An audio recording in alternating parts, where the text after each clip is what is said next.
All right, check 1, 2.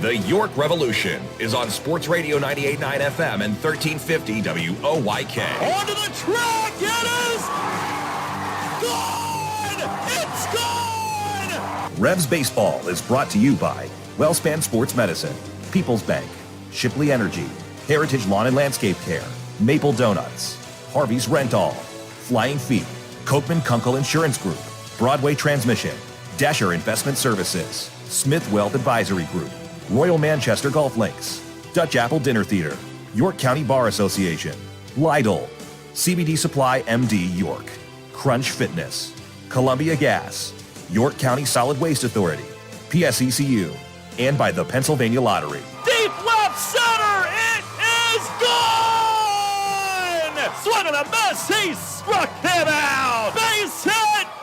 Revs win! Now, with the call of today's game, here's the voice of the York Revolution, Daryl Henry. Good evening, everyone, from Regency Furniture Stadium here in Waldorf, Maryland. Welcome to game number 72 of York Revolution Baseball. Tonight, next to last game of this road trip as the Revs look to get back in the win column against the hot Southern Maryland Blue Crabs here in Waldorf. Hi again, everybody. Daryl Henry with you. Welcome to Revs Baseball on a very humid and warm night here in Southern Maryland. And I think last night we were looking at the forecast for today and wondering how we might be able to get this game in, but as it turns out, had some off and on showers earlier today, and things really stopped around 3:30 and has not rained ever since. Do have some cloud cover mixed with blue skies and sun shining at the moment as we get set for game 2 of this series here tonight. Revs last night falling 7-3 and fell behind 4-0 in the first inning, and Daryl Thompson had faced the minimum through the second out of the 5th inning, took a shutout into the 7th inning. Revs did make some noise late with homers from James Harris in the 8th, Nelly Rodriguez, one that might have been hit into the next county in the 9th inning, and did get the tying run to the on-deck circle as they denied Thompson a chance at a complete game, but fell by a final of 7-3. So tonight looking to snap a 3-game skid. They are 3-8 here in the second half, 4 games back. And Southern Maryland has actually won 5 in a row. They had a first half game made up over the weekend, but 4 straight wins on their second half standing, as they are now 6-5 in the second half and just 1 game back of Lancaster for first.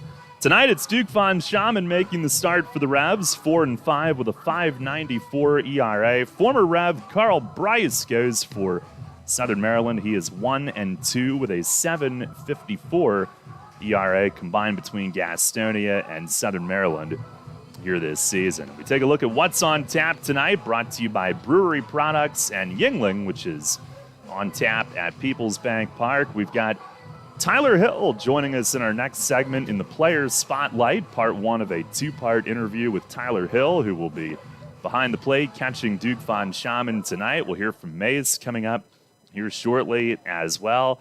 And our first pitch set for 6:35 tonight here in Southern Maryland on Sports Radio 98.9 FM and 1350 WOYK. There's a lot of talk out there about good health care. We all want a good plan. But step outside and take a good look at all those beautiful trees and shrubs in your yard. Do you have a plan to maintain their good health? Heritage Lawn and Landscape Care has a veteran staff of 12 fully licensed and trained tree health care professionals to rely on, including 10 certified arborists and 3 PA certified horticulturalists. So don't let your trees and shrubs fend for themselves against Mother Nature. Visit heritagelawnandlandscape.com and get world-class care right in your backyard. Money and business are essential to the strength of a community. So is cheering and celebration and music and fun. That's why York Revolution games, concerts, youth sports, special events, and more happen at a place called People's Bank Park. People's Bank has been serving the community for more than 155 years, always cheering, always celebrating, always committed to the things that make our communities great, and to you having a great time at People's Bank Park. People's Bank, member FDIC, equal housing lender. Downtown's ready. Are you? The Revs play here. Sports Radio 98.9 FM and 1350 WOYK, York.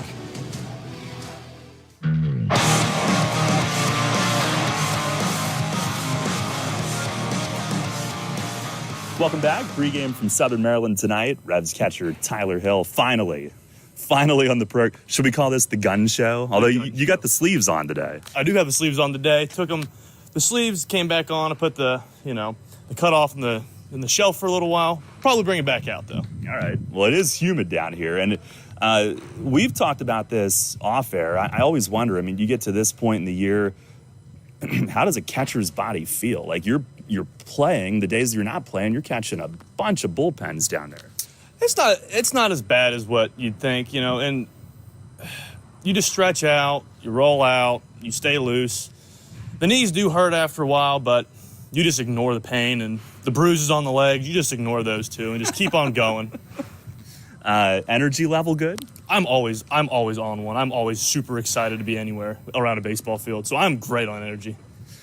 Obviously. Well, I wanted to talk with you about your background prior to coming to the Atlantic League for the first time, and an Empire League normal season, and then their pop-up league in Western PA last year. So let's start with the normal season when you began your pro career. What was that league like? It's in New York State, right? Yeah, it's in upstate New York, and Saranac Lake is where I was at. Beautiful country up there. I love it up there. But going up to there, you go to a tryout and they select you from a tryout. And then, the tryout was in Delaware. So you got to haul yourself from Delaware up to Saranac Lake and begin the season. A 40-game season thereabouts is what we had.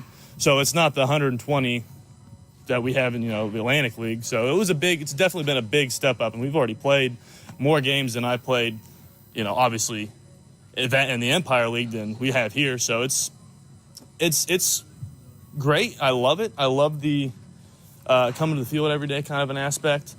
So yeah, it's definitely more of a long grind here than it was there.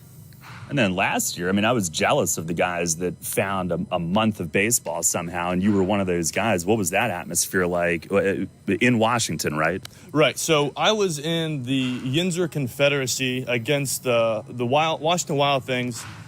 We had a 14 pod going on. And that was from the beginning of June all the way until the end of August. And then the Empire League came in too for that month from the beginning of September to the end of September. Okay. So I was there playing in the Yinzer Confederacy at the Wild Things Park for 2 months prior to the Empire League coming about in September. Gotcha. Talking with Tyler Hill, and you were signed on the spot, right, by Mace? It was 3 weeks into the season, I think, is when I was just, catching my regular game. They say, hey, Tyler Hill, congratulations on signing the York Revolution. I'm like, oh, well, that was out of nowhere. Then I continue my game. Had you ever heard of the York Revolution before? Oh, yeah. So, yeah, I heard, of course I have, because Mace, he was our manager. He was our manager for that month. Yeah. So I obviously learned about, Mace and all that, the Atlantic League. Everybody in indie ball is the golden standard is the Atlantic League, starting from the bottom like I did all the way up to, the American Association, the Frontier League. Everybody talks about the Atlantic League and how it's the major league of indie ball. And they're not wrong from what I've seen. The guys I've seen as I played in the American Association spring training last year too against the Milkmen, and the Atlantic League definitely has better competition than what I just saw with the Milkmen. That was the only team that I saw. Gotcha. Talking with Tyler Hill, and not just the baseball, but living in York for the first time this summer. How have you enjoyed the town, the atmosphere, all of that? It's just like my hometown. Is it really? It's not a whole lot of different. We have lots of Amish as well hanging around. So, you think Lancaster, Pennsylvania is the biggest Amish community. It's not. It's in Cambridge County, Ohio. It is the largest Amish community in America. Fun fact. But no, it's just the casual feel. I love it. You have everything you need, and I like the people. The fans and stuff in New York are great. I can't complain about that. All right, so is it Lancaster, Ohio, or Lancaster, Ohio? It's Lancaster if you're from there, Lancaster if you're an outsider. Okay. And that's the same how it is in Pennsylvania. Yeah. That is Tyler Hill. That's our boy. I had part 1 of 2 with Tyler Hill airing on tonight's pregame, and planning on airing part 2 tomorrow unless something crazy happens with this game tonight. But looking forward to hearing the rest of that conversation with him. We will take a timeout here on tonight's pregame, and Mace joins us on the Broadway Transmission Manager's Report up next. The 1741 Club is here. You in? People's Bank Park introduces a revolution in hospitality in York. The 1741 Club, presented by UPMC. Now open on the skybox level of People's Bank Park, the 1741 Club features stylish design and contemporary decor, all-inclusive food and beverages, and totally flexible ticket purchase options. The hottest spot in York is the place to entertain and thank customers, reward employees, celebrate family occasions, or simply treat yourself to an all-inclusive experience at the ballpark. Nightly menus include enhanced classics and a rotation of special offerings, and house selections of draft beer and wine and a full range of non-alcoholic beverages are included in the ticket price. 1741 Club tickets are available for individual purchase through 3 levels of membership or as season tickets, and they can be used for any of the York Revolution's home games based on availability. The 1741 Club, presented by UPMC. You in? Details and pricing at 1741club.com. At York Saw and Knife, we are a quality, custom manufacturer of metal business-to-business cutting products. We serve lots of industries. Some include food processing, textiles, packaging, and lumber mills. As a stable, growing, family-owned business, our employees are family. We're looking for positive, quality-minded team members interested in the metal trades. We have both first and second shift openings for entry-level employees. To find out more about the positions available at York Saw and Knife, visit yorksaw.com.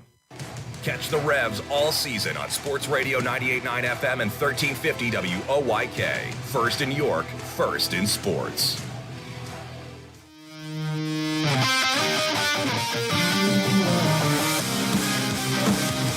Fans, it's time to go inside the clubhouse for the latest on your York Revolution and tonight's matchup. It's time for the Broadway Transmission Manager's Report. Now, here's the manager of the Revs, Mark Mason. All right, Mace, some late noise last night. Get the tying run to the on-deck circle, but for most of the night, I think we saw vintage Darrell Thompson, unfortunately, didn't we? Darrell was on his game last night for sure. He struck out a lot of guys early on. First 3 innings, he probably had 6, I think, something like that. But, we started hitting the ball a little bit better. And then as we get deeper into the game, we started to hit it even better. But, by that time, I think too far behind and running out of outs, as they say. Let's at least make mention of Nelly's home run, which it's got to be one of the longest we've seen this season, right? I couldn't see where it landed, if it even did. What'd you see? Well, in all the years I've been coming here for a right-handed hitter, that's the longest home run I've ever seen. I mean, it was over the light standard. Probably in the woods, way back here at least. Most of the home runs here, right-handers go on the walkway out there in left center or off the signs there or something like that. But that ball was over the lights. I mean, even Darrell kind of snickered a little bit when he hit it. He's like, oh my! But that was a NASA homer right there. I guess one of the it's been tough to pinpoint like a real theme of how things are going because it's been kind of inconsistent, but maybe that is the theme, just struggling to put things together at the same time in the same game, right? I mean, you and I have talked about it a lot because we're around each other a lot. I mean, lucky you. Yeah, lucky and lucky you. But I mean, it's just so many moving parts that are inconsistent, but it's on any given night. One night we don't hit it well, but we play good defense and we pitch. Then another night we don't pitch real well, but we hit like crazy. Then the night we do pitch pretty well, we might make some errors, or we walk guys, or so it's like the losses have been, look at the last 3 losses. Sunday, the doubleheader, which we haven't won one game of a doubleheader yet this year. was defensively, we were bad, and offensively, we're not that great either. I thought we pitched good enough to win some games on Sunday, but defensively, we let it down, and then offensively, we didn't hit. So maybe there's a correlation there, that when we don't hit, then we take it into the field, and that affects us defensively. But, last night, Herrera actually, he threw the ball pretty good. I mean, they just hit him. I mean, he wasn't like all over the place. He was all around the zone. He threw the ball pretty hard. The biggest problem in the first inning was there wasn't enough change of speed. And after he started changing speeds, it got a lot better. But, there were already 4 runs up at that point. So, so I think it's a learning process, especially for a lot of the young guys. But, we got it. We got to start getting more consistent. Like, it's hard to manage a game, and as a fan, I'm sure it's hard to watch a game. That, and I'll take responsibility for that too. I work with the pitchers every day. Polo works with the hitters. We work with these guys as much as we can. But when guys get in the game, sometimes what we talk about down there, it goes out the window somehow. But we just got to find a way to be more consistent. It's losing is no fun, and we know that. So, and I know these guys they're busting their ass. They're trying so hard, but we just got to get more consistent and consistently good in all aspects of the game, and we got to play complete games every night. 2 out of 3 parts of it, or 1 out of 3 parts of it, is not good enough. And Herrera, again, after that first inning, 2 runs the final 5 innings that he pitched, so you feel like you got something to build on there? Yeah, for sure. I'll start him again on Sunday. That's 1 start. I didn't bring him here to have 1 start. He's learning. He has a strong arm. He's an easy low to mid 90s guy. He kept the ball down for the most part. The slider was it was too firm, and it was not enough range between that and the fastball. And he got to the point where he was overthrowing the slider, so then the hitters were basically just hunting for 1 pitch. And, they hunted for the fastball. They cheated a little bit on the swings, and, it wasn't like they racked him all over the park, but, the hits are the hits. Well, Duke tonight, I know he's got the stuff that'll move into a righty.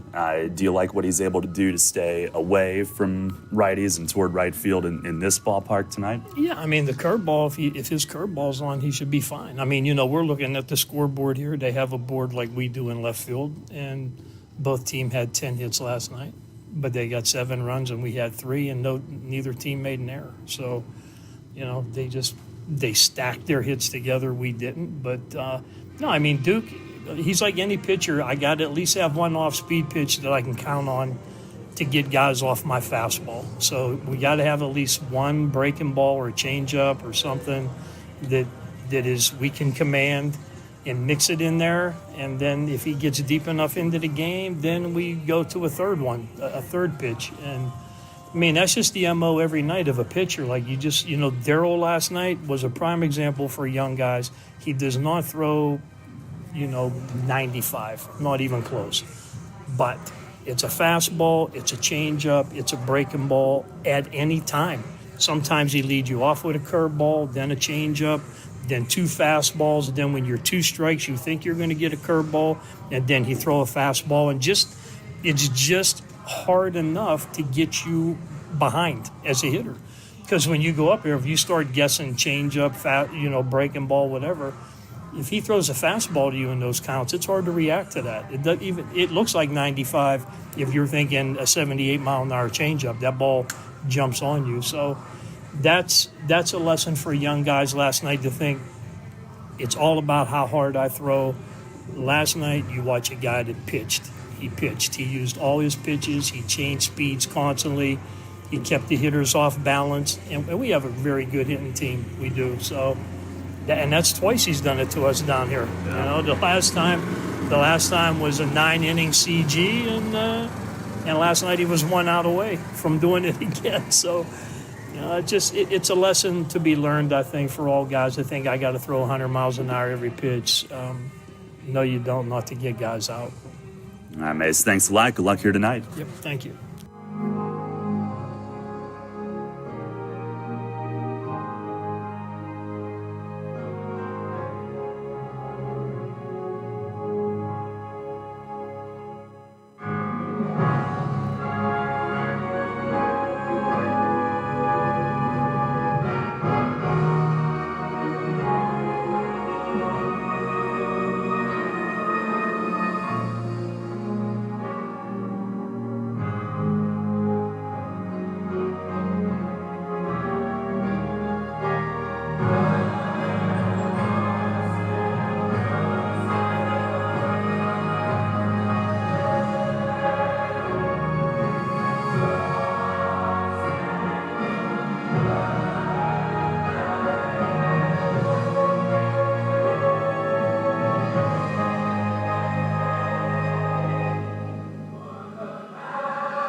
Well, an elevator Muzak version of our national anthem tonight. Blue Crabs have taken the field here for this one on a very humid night, and we've got some big clouds visibly blowing across right to left. The wind only listed at 8 miles per hour, but you can see the cloud formations moving across. Some of those look heavy and gray, others look puffy and white, but evidently we are good to go as far as no precipitation here for tonight's game. Sun is shining through the cloud cover as Carl Bryce goes through his warm-ups. The Revs lineup tonight brought to you by Flying Feet.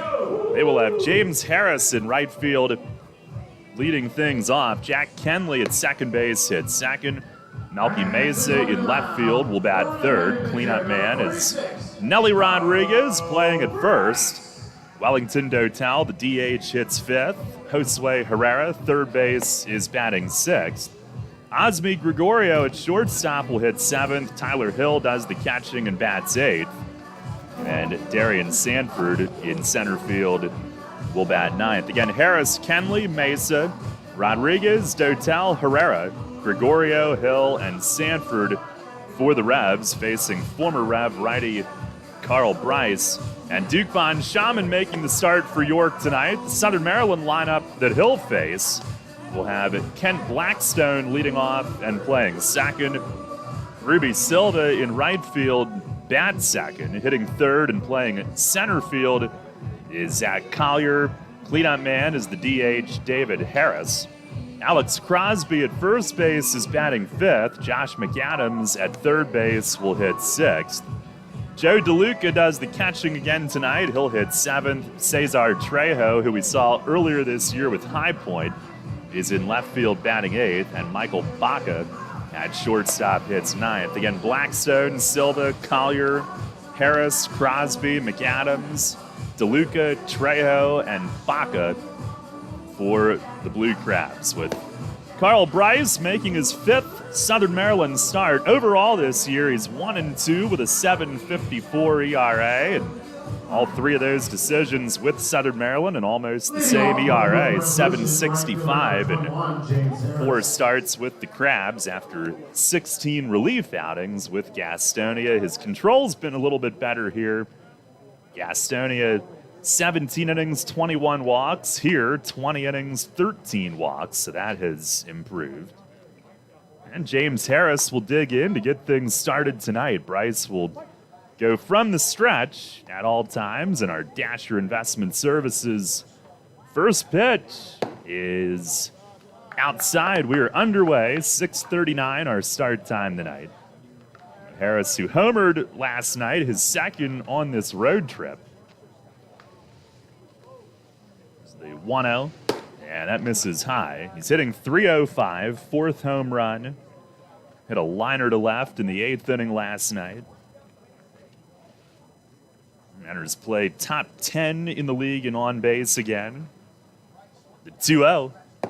And it is over for a strike. Our plate tonight, not that it matters, is Jerry Burish. He's being told what to do. Justin Burton at first. Jim Clayton, the umpire, at third. Bryce, the 2-1. And it is off the corner away. Good eye from Jimmy. Big Game James. Just add to his collection of nicknames. Here's the 3-1. And he swings, fouls it away. Right field side. Revs in the Navy jerseys tonight. Southern Maryland home whites. White front panel on the hat tonight to go with it. Shadows starting from behind the mound. Outfield in sunlight. A lot of glare. Pitch to Harris is a called third strike. He dropped the bat, started toward first. Instead, he is rung up. And that's how our game begins tonight. Now batting, second baseman number 9, Jack Henley.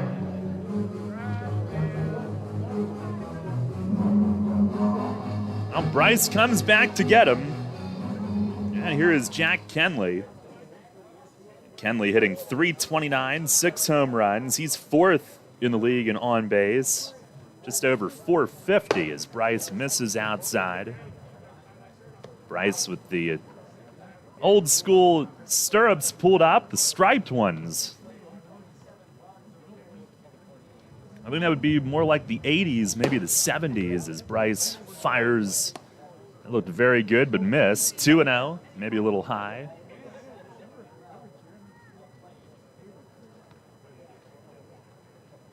Now the 2-0 to Kenley, and it's inside, gets past DeLuca. Our weather tonight brought to you by Heritage Lawn and Landscape Care, 85 degrees. Feels like 94, humidity 72%. Now the 3-0, and it's over for a strike. There's also a tornado watch, so that's all. Just a tornado watch. 3-1. Swing and a miss. Good rip from Kenley. So we will be watching. Last night, looking at the forecast today, it seemed like today could be a wash. The 3-2. And a swing and a liner foul the other way and left. Is up onto the roof and over on the other side of their indoor hospitality area.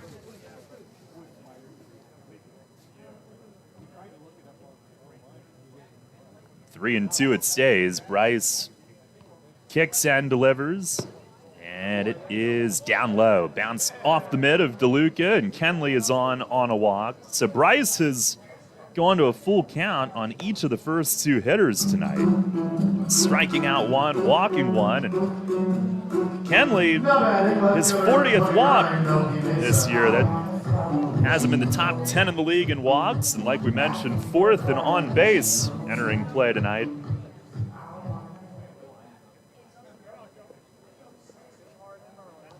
Here's Mickey, as Mace likes to call him. Malky Mesa hitting .344. And Bryce with the pitch out of a slide step. It is across for a strike. Mesa, 9 home runs. Tied for 3rd in the league in doubles with 21. Top 5 in overall extra base hits. Had a double last night.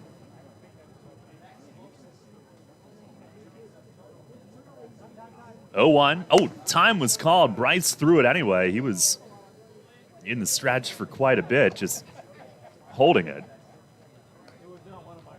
Mesa did get time requested. Malky, who's hit safely in 19 of his last 20 starts.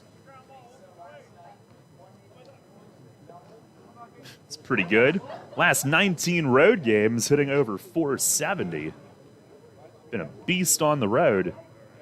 Pitch to him, he swings and misses. A little late on that fastball.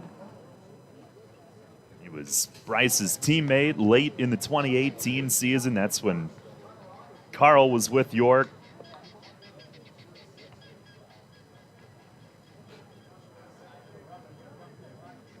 The 0-2. Swinging a foul tip, knocked DeLuca's face mask right off his head. He has played with some guys on this Revs team previously. He had been in Evansville in the Frontier League, DeLuca. Bryce, when he made his Southern Maryland debut, had really got some attention. He pitched very well. He fires, and that's a little high. 1 ball, 2 strikes. Went 5 innings, 3 hits against High Point. 2 runs, 1 earned. He struck out 8, but kind of struggled the last 3. Sets and delivers, and it is just outside. 2-2. He has the makings of a high pitch count here early on tonight. In fact, a couple weeks ago, he had a start in Lancaster, 5 innings. He threw 120 pitches.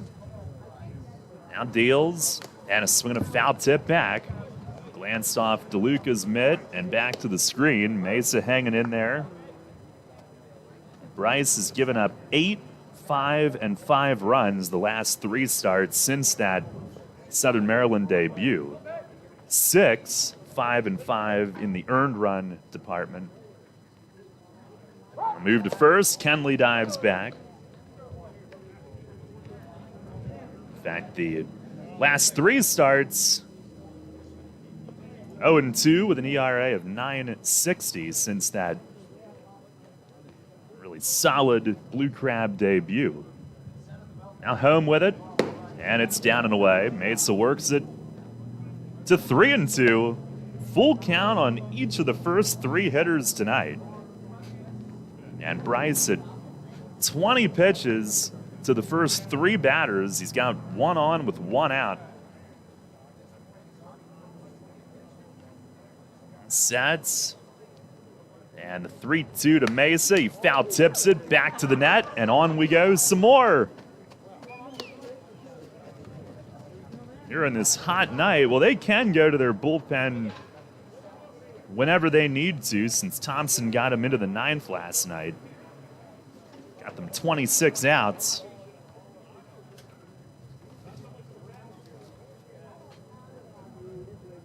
Bryce holds, comes home, and a swing and a smash, but it's foul. Mesa a bit early, and that thing disappears toward the parking lot in left. But foul over the indoor club down in the left field corner. No score here in the first, by the way. We'll do it again. Another 3-2. And a ground ball, deep short. Blackstone dives. He's got it to second. Pulled a man off the bag. Relay to first is late. Oh, no, they did hold at second, and Kenley is out. And I beg your pardon, Baca at short with the diving play. Blackstone, the recipient, at second. Now, what a play. Mesa robbed. It's a fielder's choice. And Mace didn't think so. He came all the way to the first base line screaming at Jim Clayton. Now batting first baseman number 25, Nelly Rodriguez. He made that terrible call. And Bryce has his second out thanks to that. Baca dove, full extension to the backhand, his throw to second. It clearly pulled Blackstone off, and Clayton gave it to him anyway. Not entirely sure what he was looking at, and Kenley stayed there on the bag at second. Certainly didn't expect that he was out, but he is. And here's Nelly, who takes a strike. So Mesa takes Kenley's spot at first, 2 outs. It goes as a fielder's choice.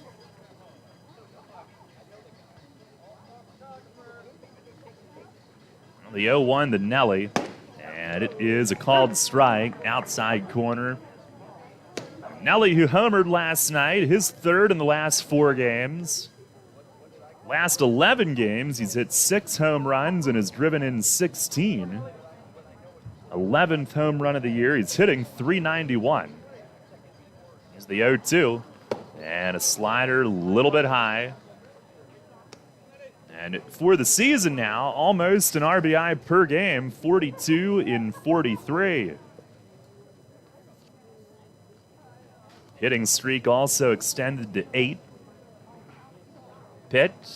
Slider placed right on the outside corner. He is punched out, and the inning is over. 2 strikeouts for Bryce in the first, and a terrible call at second, giving him the other out. No runs, no hits, 1 man left. We've played a half inning tonight. It's the Revs nothing, and the Blue Crabs coming up. Hey, it's the good-looking genius at Broadway Transmission again, and this time I have things on my mind, like warranty and service after the repair. You already know Broadway Transmission has been part of the community for 67 years at the same location. But did you know that in that time, your county has seen many transmission shops close its doors, like Amco, Atomic, Clutch and Go, Dr. Transmission, Cotman, York County Transmission, Winters, Goodlings, Lee Miles, A1. What grinds my gears about these closings are the customers are left with no warranty. Stop! Don't make that same mistake. Broadway Transmission has over 40,000 transmission jobs under our belt, and we are still here today standing behind our famous 3-year warranty. We kid around a lot on our ads, but nothing is funny about having no warranty when you need it. Avoid that risk with the only smart choice in all of your county and stop by Broadway Transmission today. Broadway Transmission will get your ship together and stand behind it too. Visit us on the web at BroadwayTrans.com or stop in and see how it's done. I felt like my well-being was tied to the morning stock numbers. I wanted to invest, but grew tired of the stress of potential losing it all. A friend of mine suggested I talk to Tom Dasher about a fixed index annuity that could be a stable option while still seeing potential growth. Tom has been helping folks here in York County for over 30 years. Give him a call at 717-487-2096 to see if he can assist you. Cannonball Charlie's ready. Are you? The Revs play here. Sports Radio 98.9 FM and 1350 WOYK, York.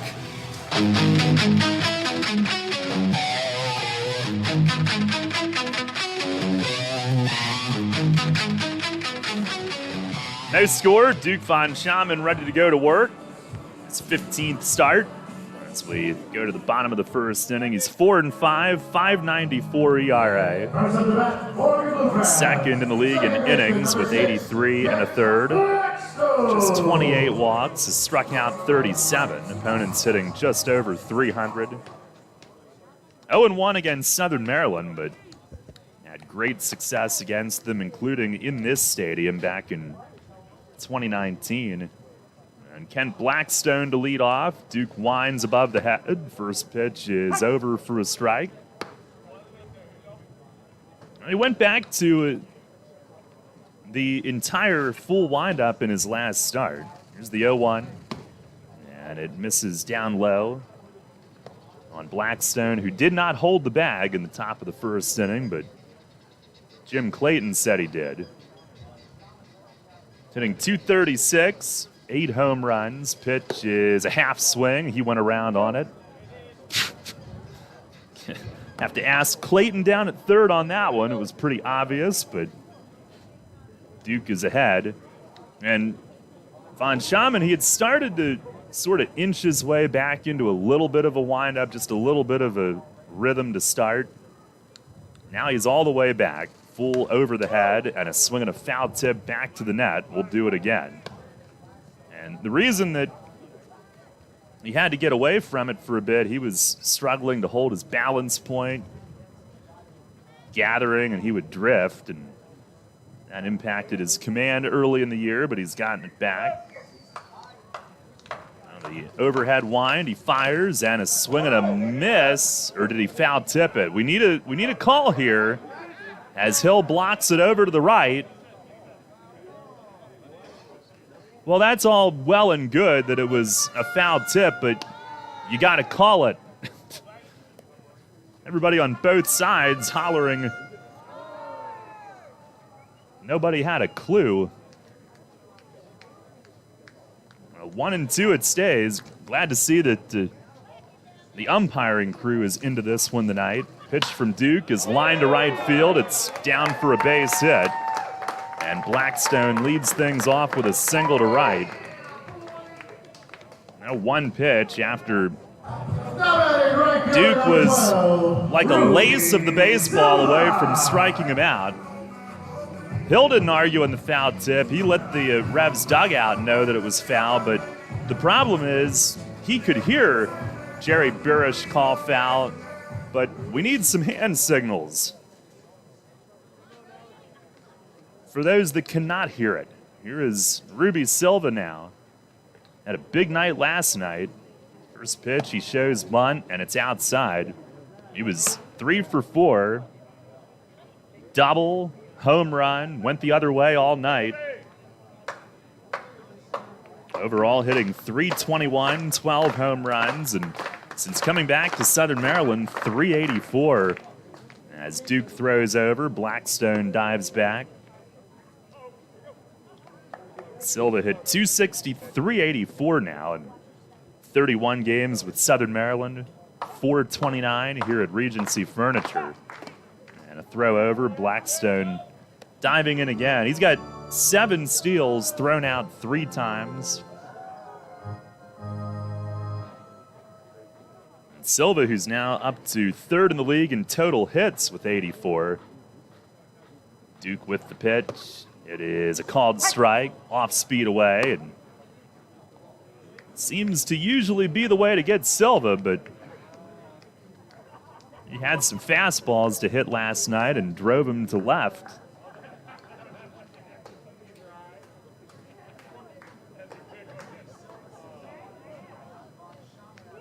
On the pitch, and he tries to bunt his way on, fouls it right behind the plate as Hill gathers it up immediately. 1-2. Trying to catch him by surprise. The infield had been tarped since after the game last night. Outfield really soggy. They dumped the tarp, or at least it was really soggy around 4:30 or so walking across the field. They had dumped the tarp. It does not drain well here. Pitch from Duke is tapped foul over toward the first base coach's box. 1-2 it stays. Blackstone on the leadoff single. No outs here in the first inning.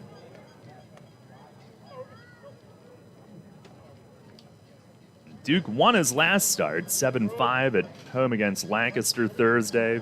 5 innings, just 3 hits, 3 runs, only 1 was earned. And a move to first, diving back again. This one a little bit closer. Duke had 1 long inning, which it cost him the chance to go more than 5 in his last start. He deals, and a swing and a bouncer to short. Osme right there, steps on second and fires to first. Double play.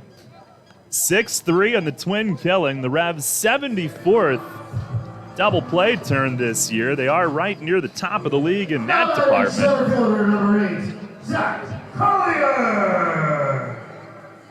In fact, just 1 behind Lancaster for the league's most. Osme takes care of that one, tailor-made. And the base is empty with 2 outs for Zach Collier. Collier hitting .322, 7 home runs. Left-hand hitter, Duke back to the windup and a swing and a high drive to deep left. Mesa turns to watch it, and it's gone onto the 10. On the deck in left field, it's an opposite field home run on the first pitch he sees. And Southern Maryland leads 1-0 in the first inning tonight.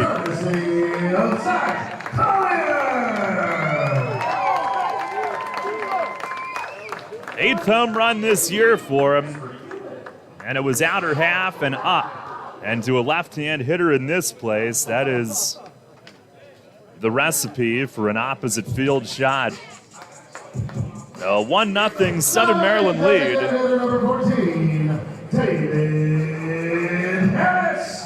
Each team hit 2 home runs last night. Every single one went out to the left side of the ballpark. Now here's David Harris, and he swings and loops one toward the line in right. James Harris over, and it lands foul down by the Revs bullpen. Blue Crabs, who are 5th in the league in home runs, that's their 75th. Revs are next in front of them at 4th with 78. Last night, Silva was the main left-hand hitter that hurt them to the opposite way. Tonight, one pitch after Silva hits into a double play, Collier does it. 0-1 to Harris. He swings and he pops it up. First base, it's Nelly coming over into foul ground. They holler to him that he's got room. That's Hill. But as it turns out, he doesn't. It lands a row in. But when Hill was hollering it, he was letting him know that he had plenty of room before he collided with anything. Ball ends up a row in, however.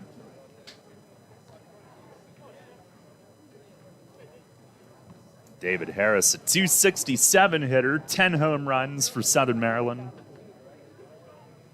Duke the windup and the pitch, and it's down and away. Curveball, 1-2. In that last start for Duke, a couple errors behind him, and the only 3 hits, and the only 3 runs, and the only earned run that he allowed all night came in the 4th. 2 errors on a single play, which allowed 2 unearned runs.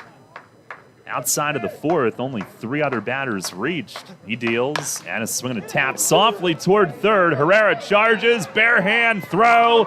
Nelly the stretch, but late. And David Harris is on. Actually, the first base, Justin Burton, said that Nelly came off the bag on the stretch. I don't know about that. I thought Harris beat it. I don't think Nelly came off, but at any rate, 2-out infield hit. Herrera clean bare hand pick up and throw, but couldn't get him. Hit that one just softly enough to the side of the mound. And Duke on his follow through, he had to try to pivot and head back to it. He had no chance to get to it. Here's Alex Crosby in a big hack, and he foul tips the first one back to the screen. Crosby hitting .314, 9 home runs. He has driven in 43.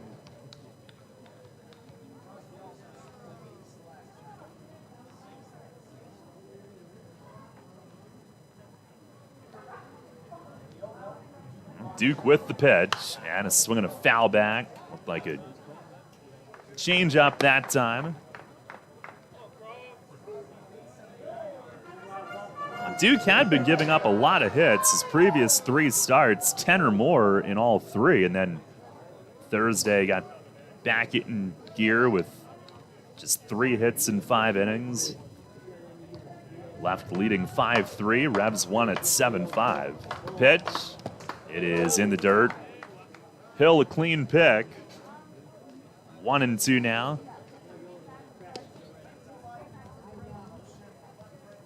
His only previous start against Southern Maryland was June 23rd at home. He lost that one 9-5, gave up 6 runs in 6 innings. Hear the wind. Pitch, swinging a foul back. So they're driving Duke's pitch count up as well. Bryce had 27 in the first, Duke now at 20. He has thrown all but 4 for strikes.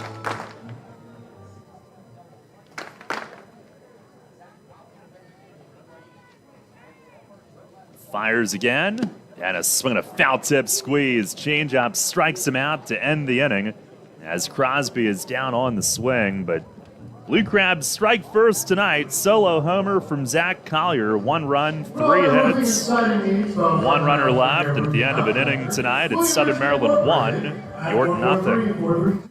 Runners know the challenge. It's not the uncompromising weather. It's not the pounding repetition. It's not knowing how to dig deep as you start the climb of that last hill. For runners, the challenge is the discipline to keep running. Flying feet. Casual runners, amateur runners, hardcore runners, no matter what level runner you are, Flying Feet Sports Shoes is with you every step of the way. Flying Feet has become the leader in athletic footwear and properly fitting the feet of runners throughout Central PA. Flying Feet has become the leader in athletic footwear, properly fitting the feet of runners throughout Central PA. And that holds true whether you're training or racing on roads, tracks, or trails. For those searching for that discipline, Flying Feet provides the latest shoe innovations, the accessories and equipment, and the inspiration to keep on running. Greg Baum and his staff have the knowledge and the true understanding of what running is all about. As one local runner put it, Flying Feet is family, and all runners are welcome. Flying Feet. Flying Feet Sports Shoes, 1511 Melrose Avenue, York, just off exit 18 of I-83. Sports injury? Walk into WellSpan Urgent Orthopedics for immediate care. No appointment is ever needed. Our orthopedic and sports medicine specialists are here to treat you. Visit wellspan.org/urgent orthopedics today for hours at our York and Hanover locations. Get the latest on the Orioles with the Baltimore Baseball Show, hosted by Dan Connolly. Mondays at 6 on Sports Radio 98.9 FM and 1350 WOYK.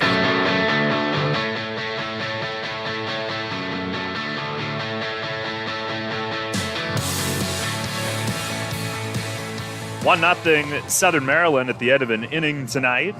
Revs looking to tee off, and they've been kind of quieted offensively after that big blowout Friday night to start the road trip, although they have been hitting the long ball. In fact, that's how they've scored almost every run the last 3 games. But at any rate, now I'm rambling. You can tee off, too, at Royal Manchester Golf Links. Play the best layout in PA on the area's only Pure Links course. Book online at royalmanchestergolflinks.com. Here is Dotel, who DHs tonight, but he is getting closer and closer to playing the outfield again. Hitting .343, 5 home runs. Pitch from Bryce out of the stretch. It misses up and away. Be Dotel, Herrera, Gregorio this inning.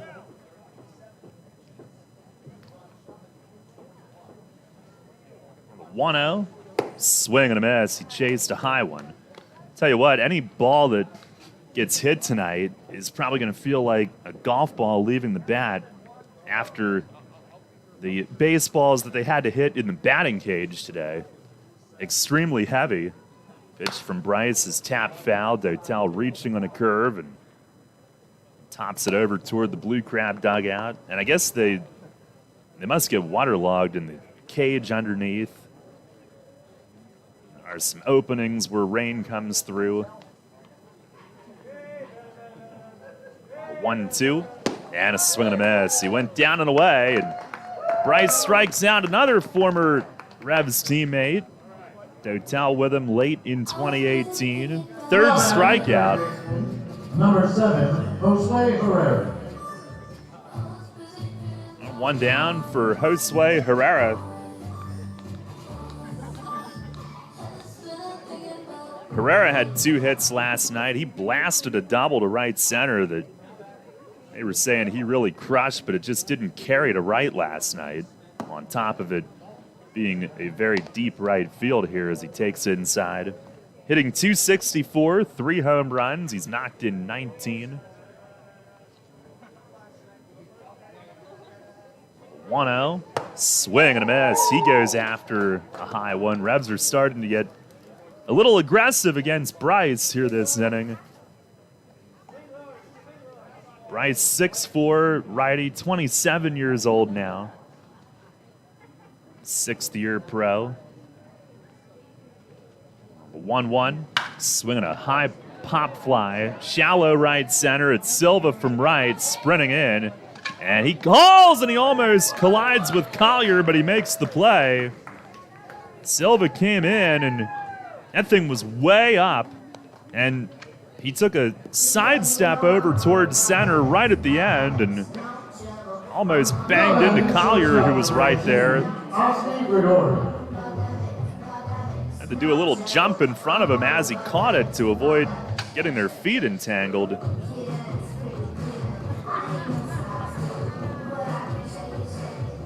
2 down. Here is Osmi Gregorio. He is hitting .290, 4 home runs. Bryce with the pitch. It is down and away, breaking ball.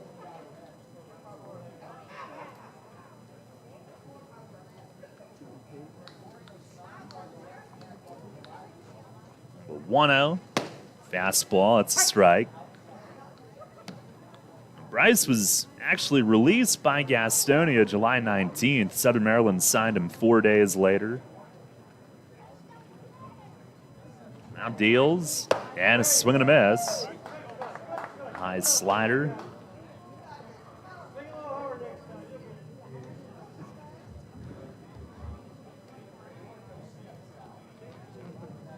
His team, third in the league in team ERA, 5.11. That would have been by far the worst in previous years as Gregorio asked for time. Base is empty, 2 outs. Revs down 1-0 here in the second inning tonight.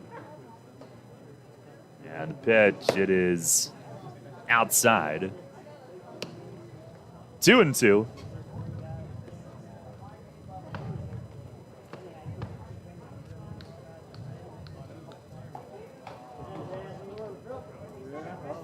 Now fires. And it's just outside. Good eye. Gregorio works at full. Bryce, who's from Jackson, Mississippi.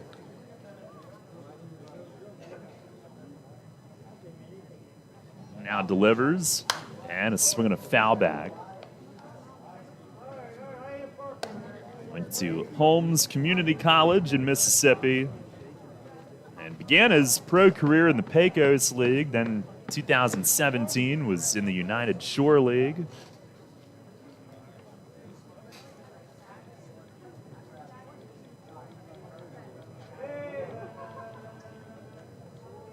Another 3-2.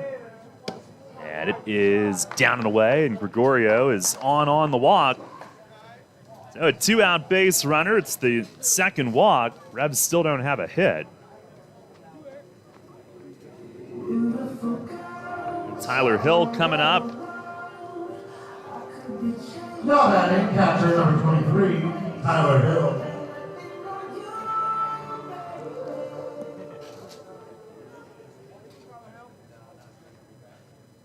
Now Hill digs in. His average up to 235 as Bryce throws over. Gregorio a dive back. Hope you caught part 1 of Tyler's pregame interview tonight. He is quite entertaining as always. First pitch to him, it is a called strike, outside corner. And unless there's some huge event in the game tonight, we'll plan on part 2 tomorrow. He has hit safely in 5 straight, 6 for 11. Here's the 0-1, that's inside. He turned and tried to get hit. I mean, he did say, like we asked him how a catcher's body feels at this point in the year. He said, just ignore the pain.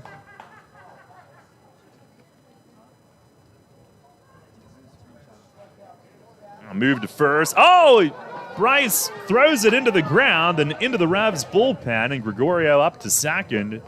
And I think Bryce got his cleats stuck.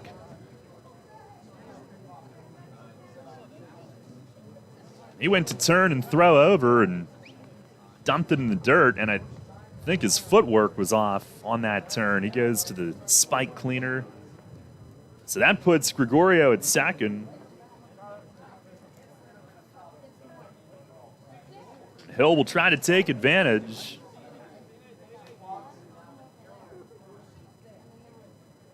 A 1-1, swing and a miss, fastball away. Since July 29th, Hill hitting .350.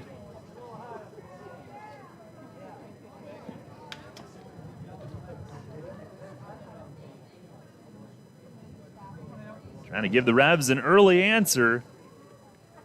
Here's the 1-2. That's way high and tight. DeLuca had to extend the glove arm up for that one. 2-2. Revs trailing 1-0 here early.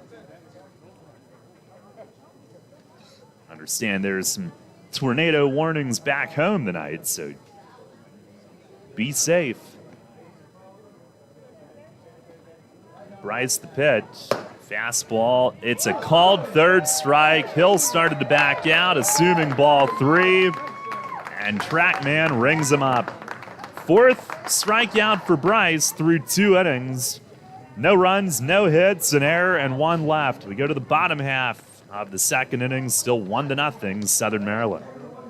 Everything you've worked for may be facing a hostile takeover, but step outside the boardroom and look around. Not taking care of business right now could leave you dealing with a hostile takeover by crabgrass later this summer. And broadleaf weeds are just beneath the surface, ready to take their share of your turf too. Prevent hostile takeovers. Call Heritage Lawn and Landscape Care and give your lawn a good, healthy start this year. Heritage Lawn can apply crabgrass pre-emergent and quality fertilizer now to fortify your lawn for later. HeritageLawnandLandscape.com. World-class care right in your backyard.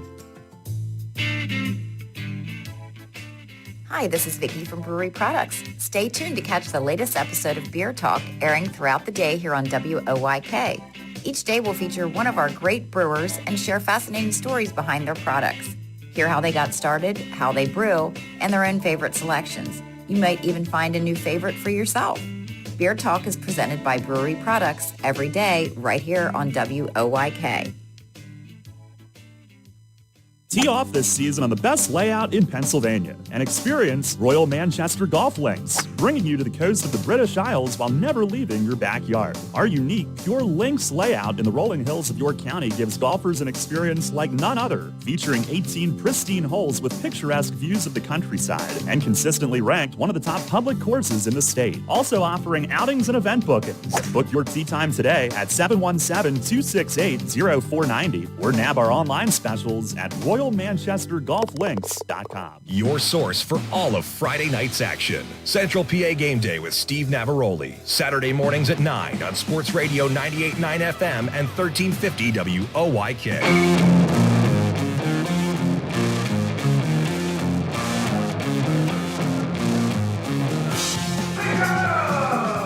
Out of the bottom of the 2nd inning, 1-0 Southern Maryland.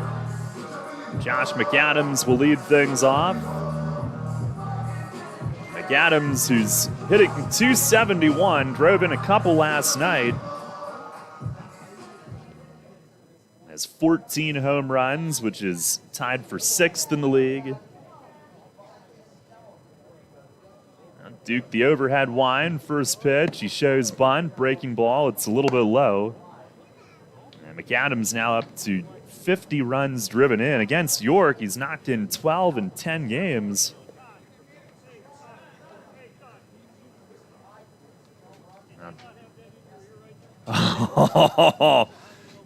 Time is asked for, and I can hear what Mace is talking to Jerry Burish, the plate ump, about. He said, did you not have that in your ear?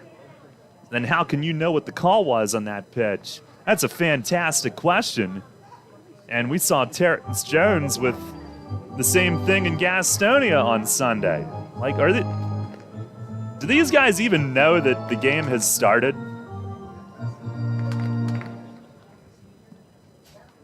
Here's the 1-0. And it's over for a strike. Like, all 3 of them tonight just seem like they don't have a clue. Here's the 1-1, and a swing and a shot at short. One hop, Osme backs up, cranks the throw. It's in time. Gets McAdams, who hit it on one hop off the end of the bat to short. And there's one away here in the 2nd inning. And what do you think was his response to Mace? No, I forgot. Forgot to put the earpiece in. They do not seem like they are into it tonight. One down. Here is Joe DeLuca, the Southern Maryland catcher. Von Schamann to the plate. He shortens and lays off a ball away. DeLuca hitting .275, 7 home runs, 36 batted in.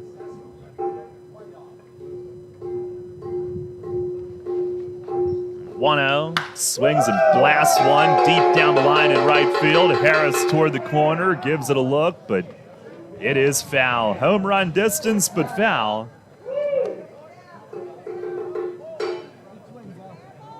He sure got a hold of that. The way the looking toward right field, which I only see here when something like that happens to make me stand up and lean out the window. A big moon rising in right, even with the daylight still, as DeLuca shows bunt, takes strike 2. 1 ball, 2 strikes.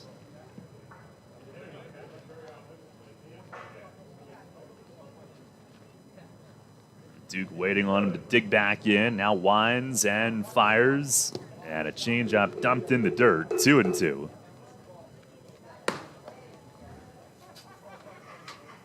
Blue Crabs a 1-0 lead here in the second.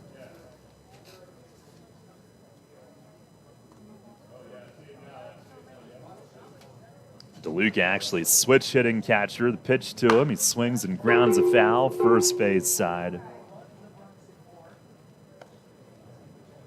And battling with Von Schaman here. Base is empty, 1 out.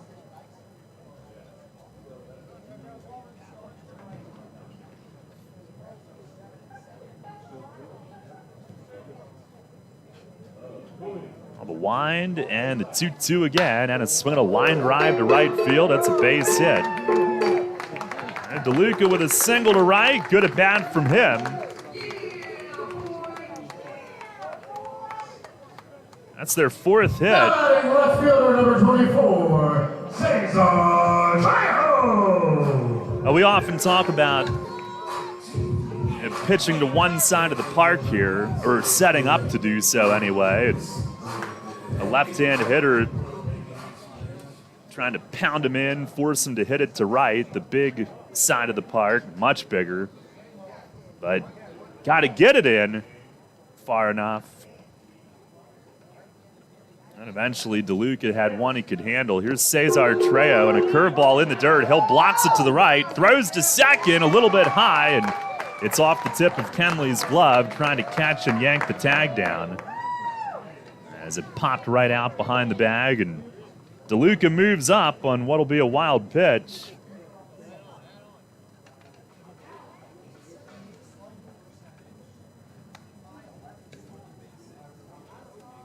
Hill got most of it, but an aggressive go. I think a perfect throw would have had him. 1-0 on Trejo, who's hitting .282. Duke with the pitch. He swings, breaks his bat. Ground ball down to third. Herrera looks the runner back. Oh, fires wide at first. Off Nelly's glove, and DeLuca moves up to third. Did that go out of play since I can't see that side of the... Yeah, it did. Or did it not?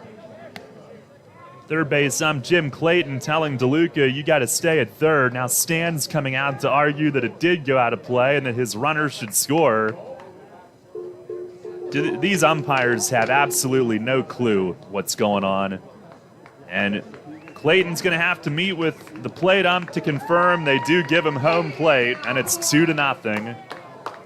As it went off Nelly's glove, trying to save it. He tried to come out, make a snap tag, or a swipe tag. Shortstop number 3, Michael Baca. And evidently it went out of play down by the dugout, and now Mace is in the ear of the plate ump Jerry Burish.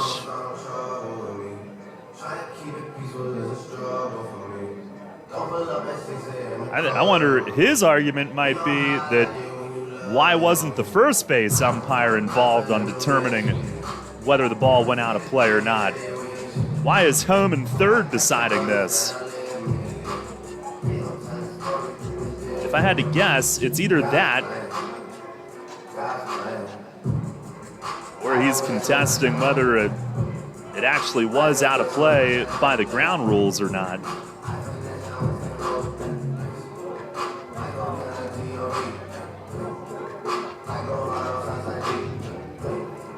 Well, they do award DeLuca home. Trejo goes to second. It's a throwing error on Herrera on a routine ground ball. Broken bat. He did everything right, looked the runner back, but did not complete the throw. The errors continue to plague the Revs. Here is Michael Baca. He swings and misses. First pitch curveball.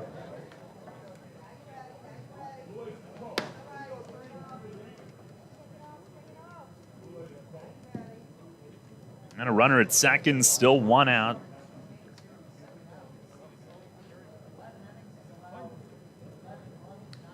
Baca hitting .284, 4 home runs, hit his 4th last night. There goes the runner for third. Pitch is high, throw from Hill is late, and Trejo steals his 12th. That was a breaking ball that slipped high, and Baca ended up ducking under it.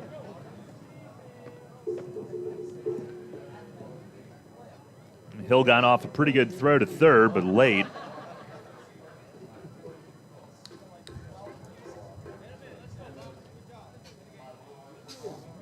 Now a ball and a strike. And Baca has hit .360 with men in scoring possession. Pitch from Duke. He swings, taps it softly to third. Herrera charges, throws to first, gets the out there. And it's 3-0, and I think Hill was hollering at him to throw home, and Tyler's standing there like, what are we doing? There was only one out. It's an RBI for Baca, his 26th. 3-0 Southern Maryland. Second baseman number 6,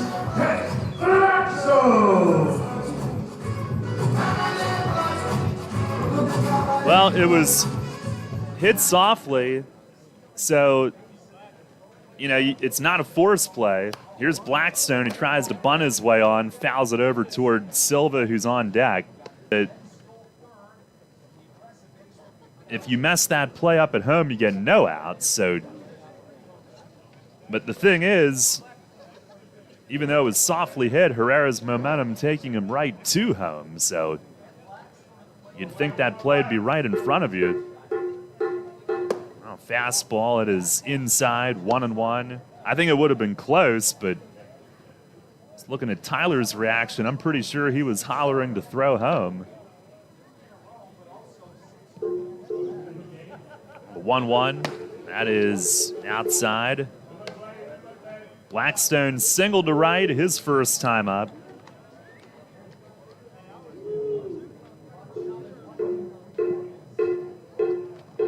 Wide down the pitch, and a swing and a foul back, out of play.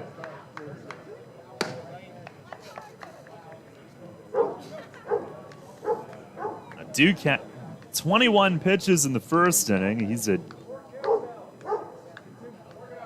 18 now here in the second inning.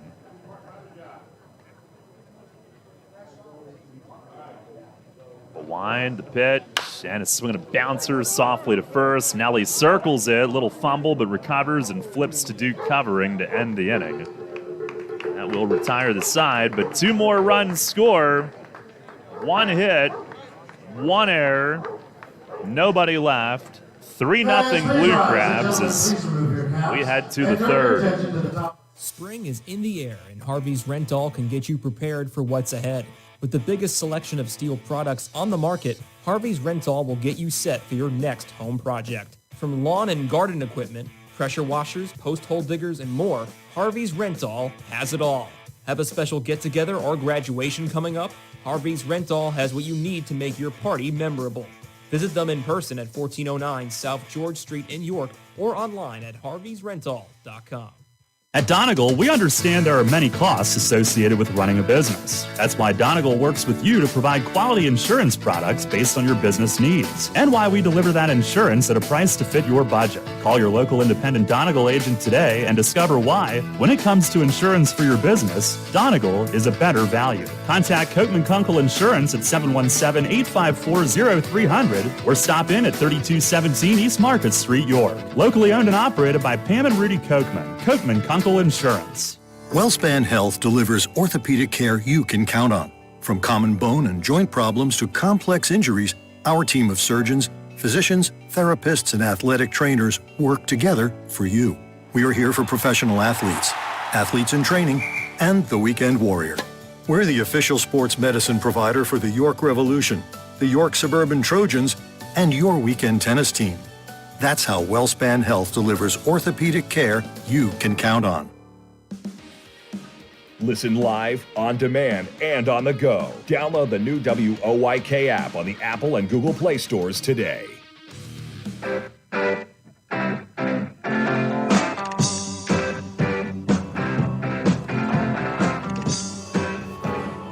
of the third inning, 3-0. Southern Maryland leads now. They have, well, let's see. They have the box score screwed up, so trying to figure out how many earned runs on Duke that inning. I guess we'll wait to confirm that. Perhaps with Sanford, Harris, and Kenley coming up. I think Polo now getting on plate on Jerry Burish on his way out to third about the earpiece issue. He's already not in great humor these days with the way things have been going.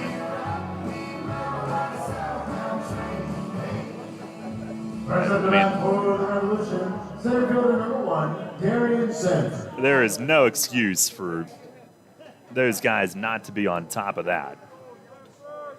So perhaps a little friendly reminder as Darian Sanford leads off. Corners are in. First pitch misses wide from Bryce.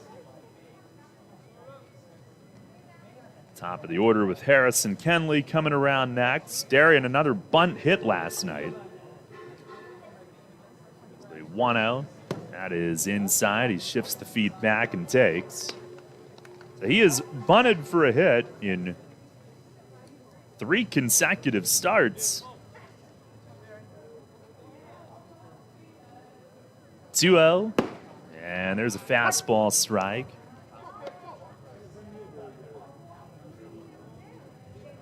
Talking about Bryce, and started his pro career in the Pecos League out west. 2-1, and a swing and a pop up. Back behind second, the shortstop Baca is out. Darian flips the bat in disgust. Baca's got it. A couple steps out into the outfield grass, 1 away. Talking with Welch earlier, he remembers Bryce from the United Shore League. They were getting their careers started around the same time.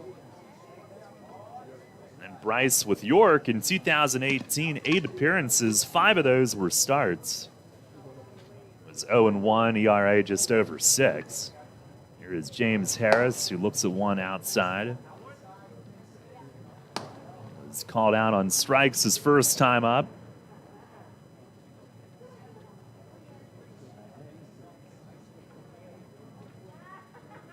A 1-0. Fastball just missed away. Played on flinch, but I guess Trackman didn't flinch.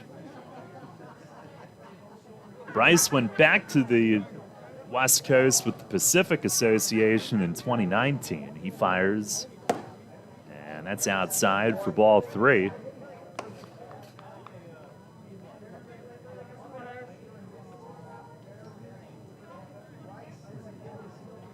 It was a starter that year, primarily. Now deals, and it's a called strike, outer half. With the Vallejo Admirals, it's 3-5 ERA, up around 5.7. Pitch to Harris, that's down and away, gets past DeLuca, and James is on the 1-out walk. Revs still don't have a hit. That's the 3rd walk that they have against Bryce tonight. They trail 3-0 here in the 3rd. Now batting, second baseman number 9, Jack Kenley.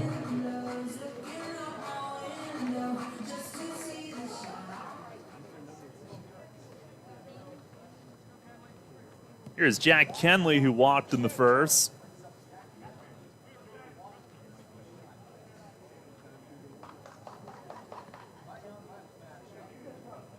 Bryce with the pitch and a swing and a pop-up toward the Blue Crab bullpen. This will carry into the seats over where their relievers sit. Into the stands down the third base side. Bryce last year pitched in the Liberation League with Indiana, one of the pop-up leagues. Was 3-2 with a 2.60 ERA. Fires to Kenley. It is taken low.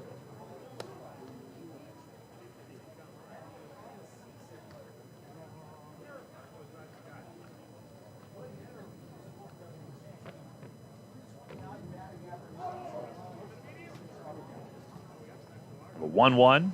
Swing and a miss. Bryce does throw hard, and Kenley a good rip at that fastball, but swung through it. Liberation League was held in Huntingburg, Indiana last year.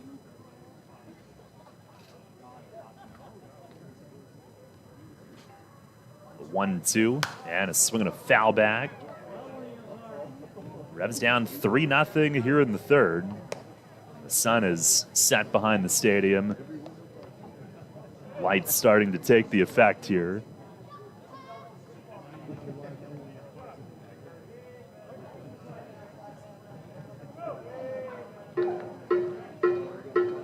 Bryce a move to first, and Harris dives back. And again, that pickoff move, he kind of jumps to a quick spin, but very little step, and almost threw that one too low again. Now delivers, and it is just outside. 2-2. Good spot, and a good eye from Jack.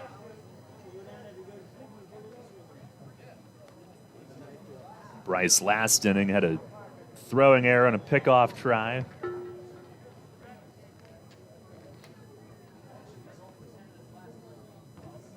Holds, comes home, and a swing and a fly ball left field. Toward the line is Trejo, the left fielder, and he's got it. Coming over toward the track, and foul ground and left. 2 down here in the third. Kenley hit that off the end of the bat. I'm not sure if that bat will be in useful form any longer. Might have had a little crack. Here's Malky Mesa, who hit into a fielder's choice in the first. That was the first blown call that the umpires had tonight.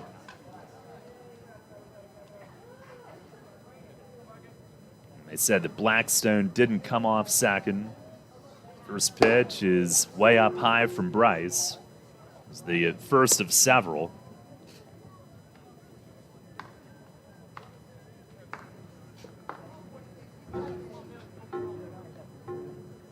Revs should have had 2 on with 1 out.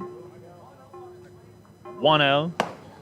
And it's a called strike on the outer black.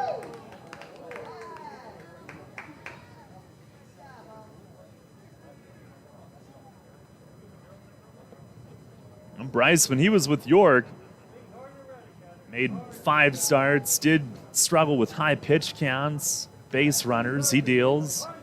And a swing and a jam shot pop, shallow right center. Collier in from center field and runs it down. Makes a running grab. Full speed, mid-stride, and that ends the inning. As the Revs have drawn a walk in each of the first 3 innings, but nothing else. No runs, no hits, 1 left. We go to the bottom of the third inning, still 3-0 Southern Maryland. People's Bank is happy to sponsor the home of the York Revolution, People's Bank Park. People's Bank has been serving the community for more than 155 years, committed to helping their clients achieve their dreams and live confidently. That commitment continues at People's Bank Park, with Revs games, concerts, events, youth sports, and much more. We're proud to partner with the York Revolution, and we look forward to seeing you at People's Bank Park. People's Bank, member FDIC, equal housing lender. Shipley Energy is more than just an energy company. We're your friends, family, and neighbors, and have been serving the community for over 90 years. Whether you need energy for your home or for your business, we've got you covered. We can help keep you comfortable with all your heating needs, from heating oil to propane, electricity to natural gas. And if something breaks, like your air conditioning or furnace, we have a team of HVAC experts ready to fix it so you can stay comfortable all year long. To learn more, visit ShipleyEnergy.com or call 855-5-SHIPLEY. Need an excavating contractor for your upcoming project? Get it done locally and get it done right with Barnes & Barnes Incorporated Excavating. Locally owned and in business since 2005, Barnes & Barnes Incorporated Excavating is a small excavating and landscaping business offering demolition, excavating, landscaping, foundations, concrete, sewer and water hookups, lot clearing, welding, fabrication, and more. Located in Windsor at 30 North Blacksmith Avenue, Barnes & Barnes will get the job done right. Call Scott to schedule your project at 717-515-3495. That's 515-3495. Or email him at barnesbarnesscottinc@gmail.com. That's barnesbarnesscottinc@gmail.com. Downtown's ready. Are you? The Revs play here. Sports Radio 98.9 FM and 1350 WOYK, York.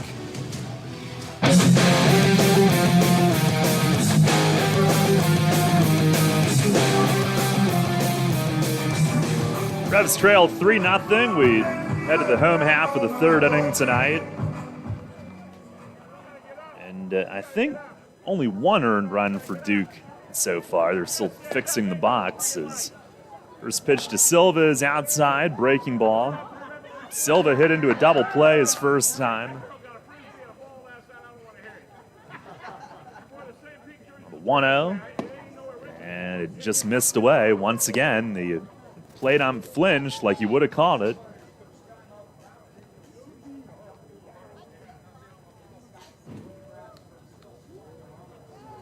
Here's the 2-0, and that misses in the dirt. A 3-0 count to start the inning.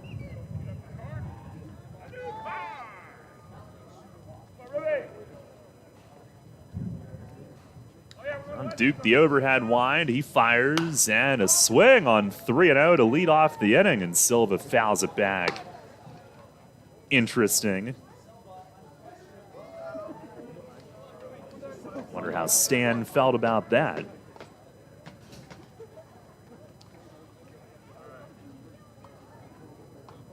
Duke fires, and a swing and a line drive, straightaway center, right at Sanford. Man, he took about one step in and just waited for it to sail right into his glove, right in front of his chest. That was hit hard, but a room service line drive for Sanford to catch. Duke, who had a 7-inning complete game, 3-hit shutout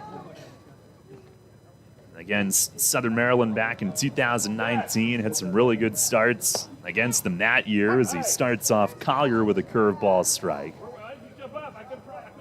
Collier homered to left, back in the first inning. The overhead wind and the pitch, and it misses down and in. 1 ball, 1 strike.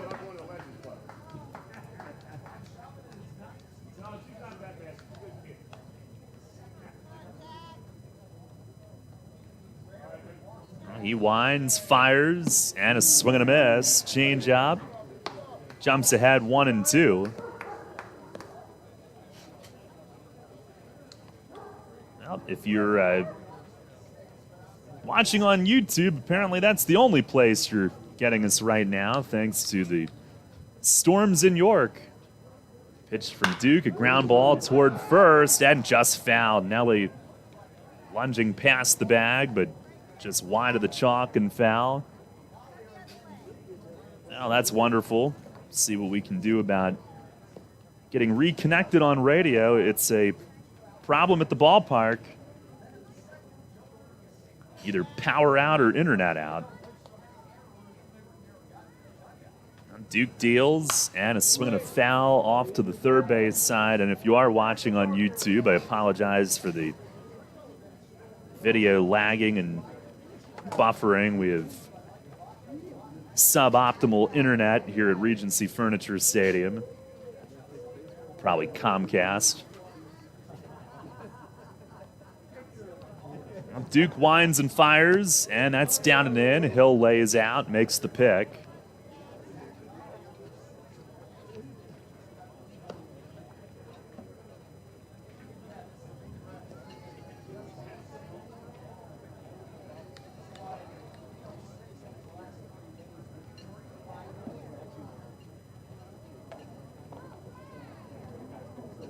Now the wind and the pitch. Breaking ball grounded to second base. Kenley to his right. He's up with it. Throws to first, and that's out number 2. Duke, who in the first inning served up the opposite field home run. He left it up and away from Collier, the lefty, who went with it toward that short porch, but this time set him up for the curveball. And nothing he could do with that other than pull it on the ground. Nice job there facing him the second time tonight. And with 2 down, here's David Harris as he looks at a fastball strike. 3-0 Blue Crabs here in the third. Harris, who reached on an infield hit back in the first inning.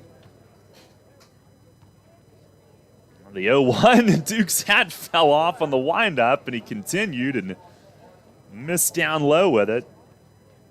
I remember Daryl Thompson one year had a hat that didn't fit and kept falling off. Duke just knocked his off on the windup. The 1-1 and a swing and a pop fly, shallow right. James Harris trots in, and he will make the grab on David Harris. And the inning is over. Duke goes 1-2-3 for his first scoreless inning of the night. We have played 3 here in Waldorf. It is the Blue Crabs 3 and the Revs nothing. I'm here with Kevin Smith from Smith Wealth Advisory Group of Janney Montgomery Scott, who was recently named by Forbes and the Financial Times as one of the best financial advisors not only in the state, but also in the country. Kevin, explain the meaning of your group's tagline, a wealth of knowledge about wealth. We've built our reputation as one of the premier wealth advisors in the country for many reasons, not the least of which is our vast expertise about wealth in all its meanings and forms. Although traditionally wealth is viewed in a monetary context with all the challenges that entails, which we're fully equipped to address, true wealth has little to do with money. To me, being wealthy is more a state of mind centered upon happiness and contentment. It's memories and experiences with friends, family, and those you love. It's finding meaning and purpose, pursuing passions, chasing dreams, and embracing life for all it has to offer. That's the type of wealth our clients long for and that we help them achieve. You've noted that your group is guided by a quote by Henry David Thoreau, wealth is the ability to fully experience life. Tell me more about that. It's so true. Being wealthy is really about experiencing the richness of life itself. When you think about it, it's not ultimately money that matters, but what money can do. We help our clients educate their children and grandchildren so that they can have promising futures. We help them retire comfortably, support worthwhile causes, and endow meaningful legacies. We help them age with dignity and so much more. For all your financial planning, investment, and wealth management needs, contact Smith Wealth Advisory Group at 779-2769 or at smithwealthadvisory.com. Smith Wealth Advisory Group, helping you fully experience life. Janney Montgomery Scott LLC, member NYSE, FINRA, and SIPC. Take us on the go with the new WOYK app. Download on the Apple and Google Play stores today. Sports Radio 98.9 FM and 1350 WOYK. First in York, first in sports.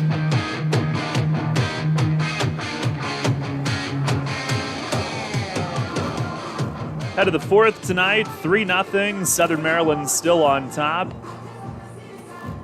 And if you're listening to us, it's on YouTube because our radio feed knocked off and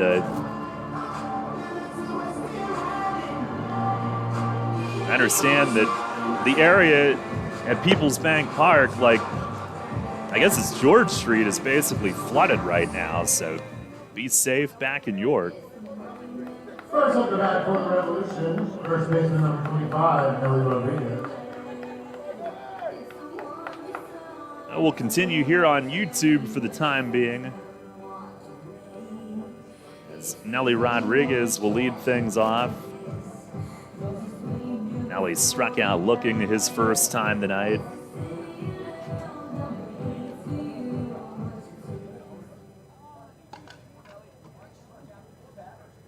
Bryce ready to go. First pitch of the inning is up high. 3 innings. He's walked 3, has struck out 4, has not allowed a hit. It's taken him 64 pitches to get through 3. 1-0. And that misses high. Dotel and Herrera will follow.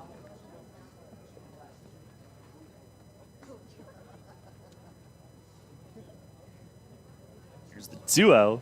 And a swing and a pop foul back. Out of play. 3 runs, 4 hits, 1 error for Southern Maryland, 0-0-1 for York. They did score 2 of the 3 as earned against Duke. The 2-1 swing, and this one's popped up foul and headed off to the same area, slightly toward the first base side, 3-2, or 2-2, excuse me.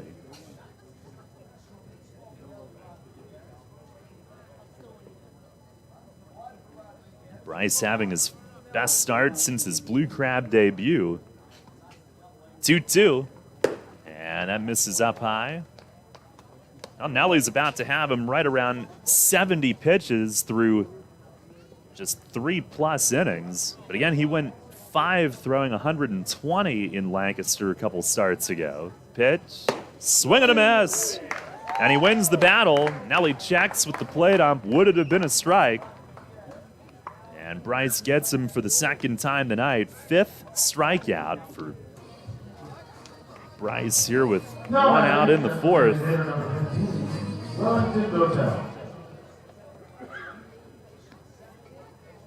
Wellington Dotel up next. He struck out his first time.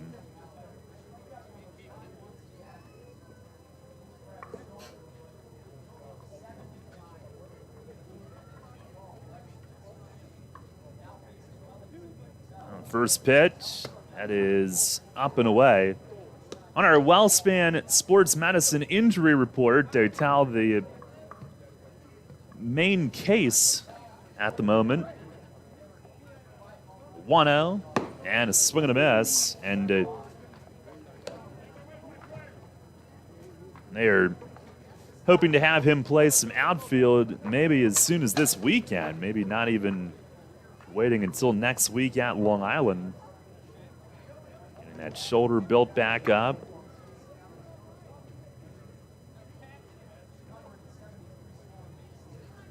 Bryce to the plate, and a ground ball down to third. McAdams picks it to his left, gets set, and fires to first, 2 away.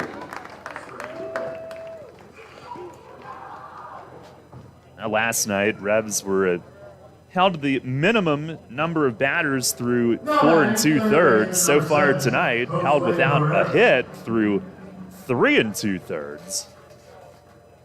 Yeah, here is Josue Herrera, who flied to right his first time.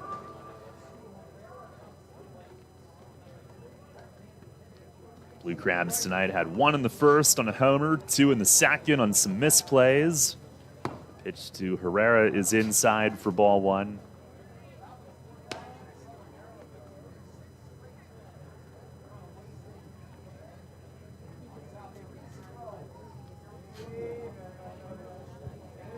The 1-0, and this one swung on and fouled back.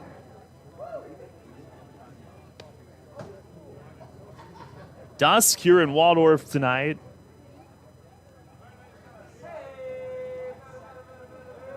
Ended up with severe weather back home, but not here. 1-1, swinging a ground ball toward the line at first and fair. There's the first hit. It's down past Crosby and down the line toward the Revs bullpen as Ruby Silva fished it out, holds Herrera to a single. At a 2-out grounder along the line, and the Revs with their first hit of the night.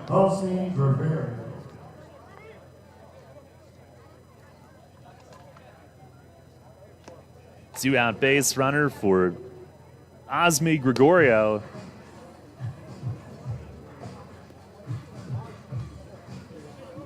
He walked his first time.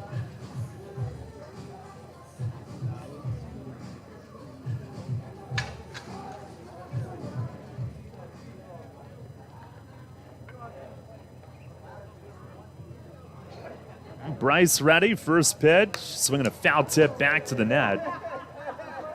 Big swing there from Osme, trying to tee up the first one. The longest that Bryce has gone in any of his 4 starts with Southern Maryland is 6. It's in terms of innings. The most pitches he had thrown in relief with Gastonia was 38 early in the year. Now deals and a swing and a foul tip to the net. And his Southern Maryland debut, he went right to 98 in terms of pitch count.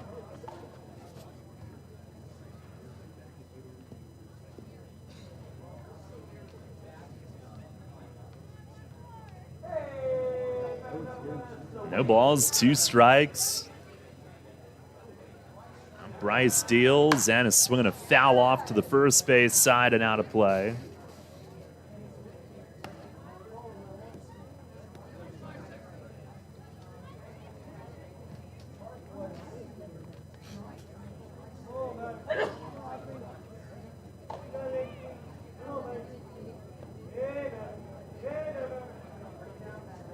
Another 0-2. And a swing and another foul. This one pops straight back. Rebs have fouled off a bunch of pitches tonight. Bryce's pitch count now up to 80 here in the first 4 innings.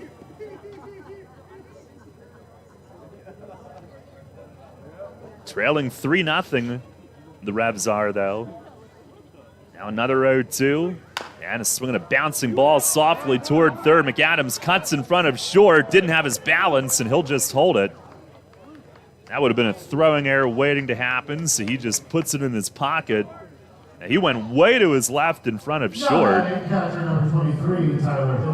Third baseman is taught to cut off anything he can standing up, but then he stumbled forward a little bit and was in no position to throw. It's an infield hit. Back-to-back hits, first 2 of the night. And first and second for Tyler Hill, who was rung up on strikes. 0 for 1 thus far.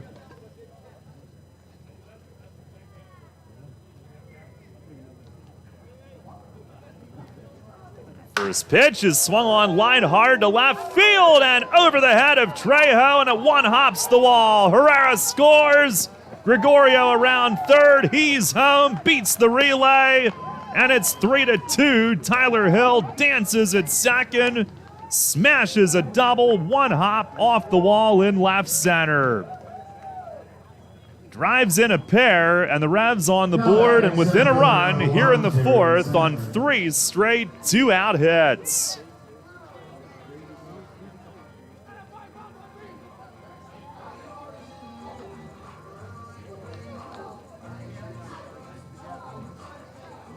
Now Hill has hit safely now in 6 in a row.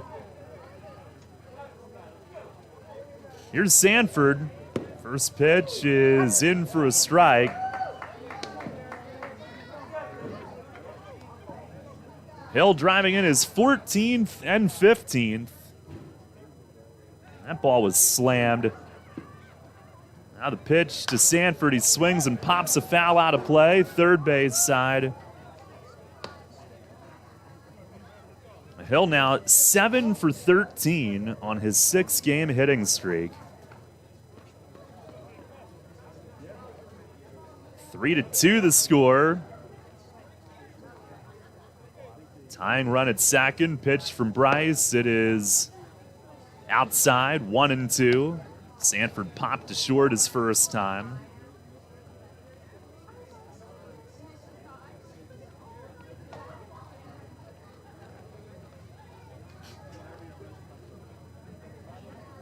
Bryce to the belt. And he fires, and it is down low. 2-2. Yeah, we'll probably play that Tyler Hill interview tomorrow night. Part 2 of it.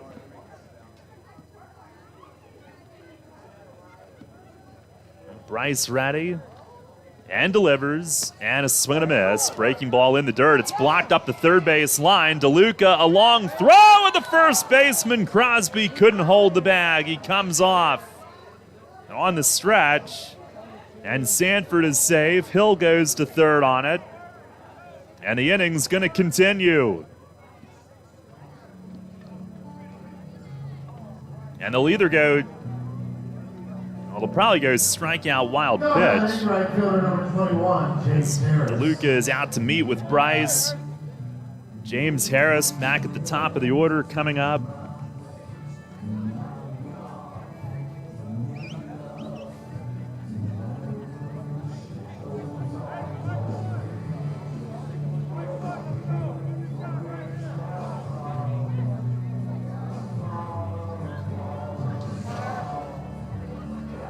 See if Sanford tries to run right away with third base occupied as well, perhaps. League leader with 43 steals. And not going first pitch. Harris takes. It's a called strike in on his hands. He has struck out and walked so far tonight.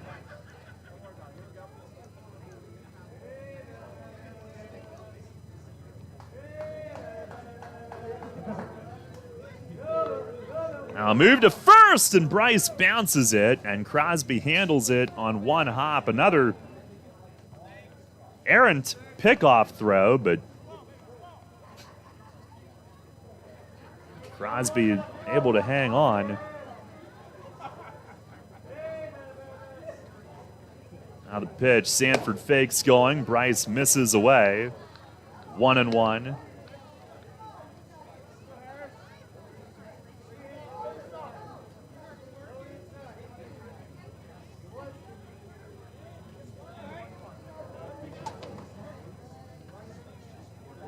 Bryce steals, and a swing and a fly ball right center. Collier heading over into the alley from center field. He's there and squeezes, and that will end the inning.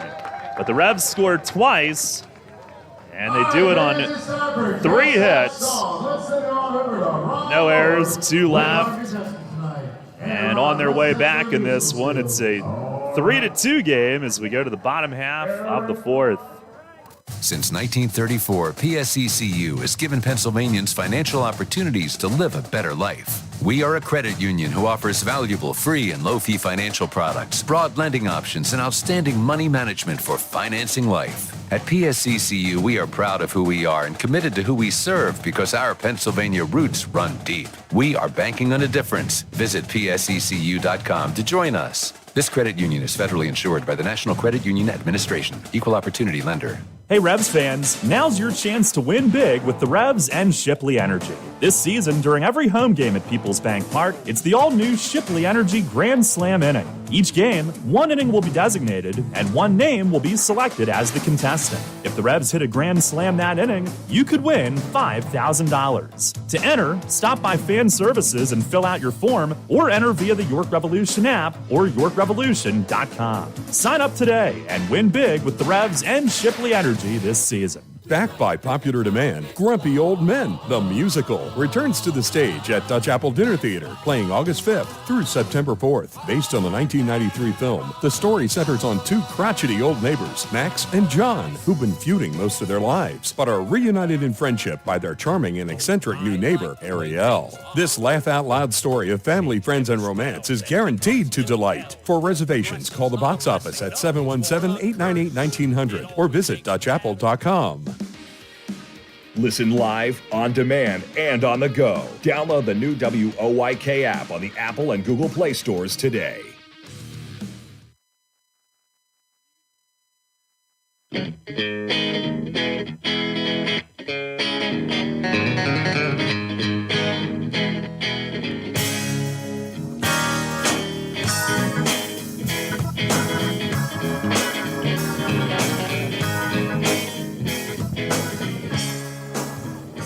Head to the bottom of the 4th inning here at Southern Maryland tonight. Revs on their way back. 3-2 the score. 2-out rally in the top of the 4th. And Duke back to work. First pitch to Alex Crosby is taken wide for ball one.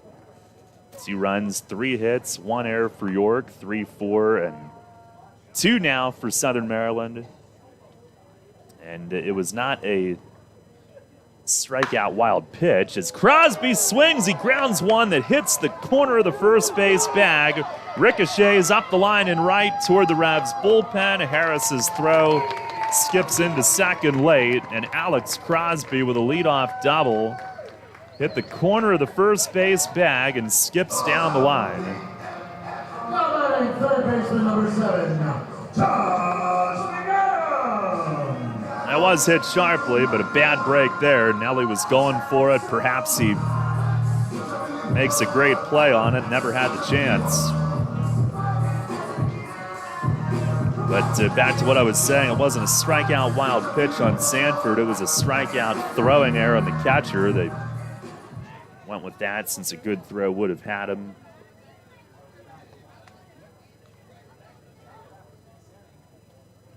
All right, after the Revs put up 2, the Blue Crabs threatening again. Here's Josh McAdams, who grounded out to short his first time. And time asked for.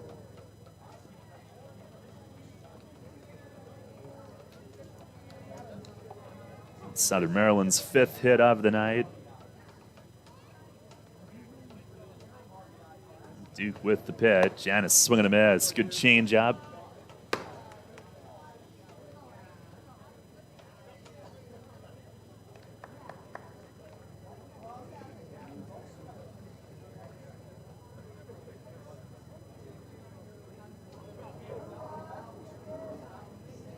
The next one, that's swung on and missed. Duke, a couple of off speeds in a row to McAdams.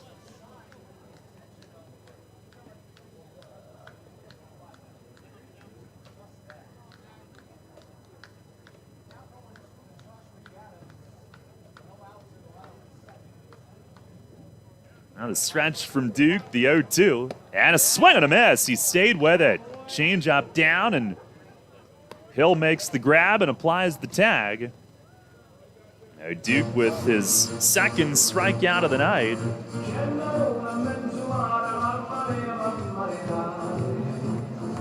Now batting, catcher number 17, Joe DeLuca. Big strikeout after the leadoff double. Here is Joe DeLuca now, who singled and scored in the 2nd inning.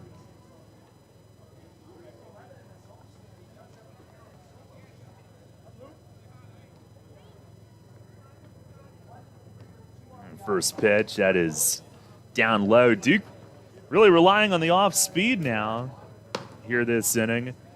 And as you go through a game, it's certainly a game of adjustments all night.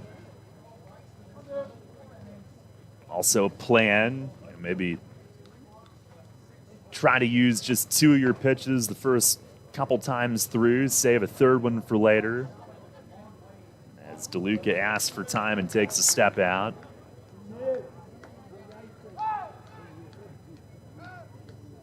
Duke ready. And the 1-0 swing and a foul tip. That got a piece of Hill, who hobbles his way up the first base line to shake it off. Hefty hack from DeLuca.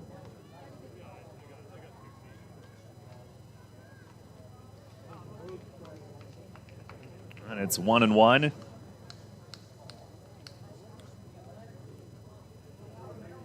After the leadoff double, the strikeout from Duke means the Crabs will likely need another hit to get him home.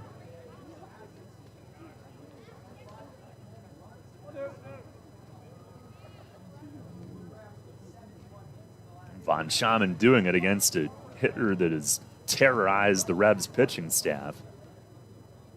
Now the 1-1, that is outside, a changeup. By the way, on our Heritage Lawn and Landscape Care out-of-town scoreboard, Lancaster at home tonight rained out against Long Island. We've got all kinds of problems weather-wise in York. That's why we're only on YouTube at the moment. There's a breaking ball called strike. 2-2.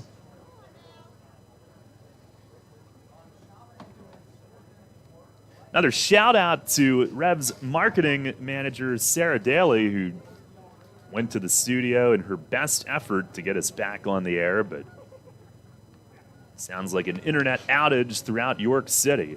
Here's a swing and a fly ball, left center field. Sanford heads over, and he is there, makes the catch. They'll tag from second. Here's Darian's throw to third on a hop. It was strong, but not in time. Crosby beats it on a fly to deep left center. He moves up to third with 2 outs in the inning. Now batting, left fielder number 24, Cesar Trejo. A runner at third with 2 down, and Cesar Trejo, the hitter, reached on an error and scored in the second.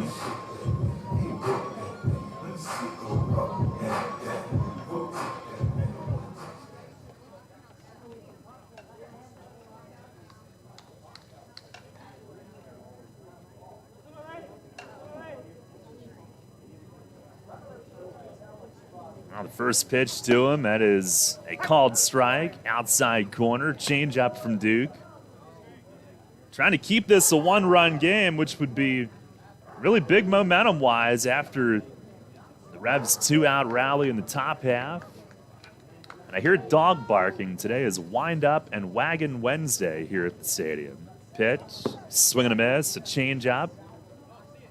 Boy, they cannot pick up that pitch here this inning. He's gotten a ton of swings and misses on it.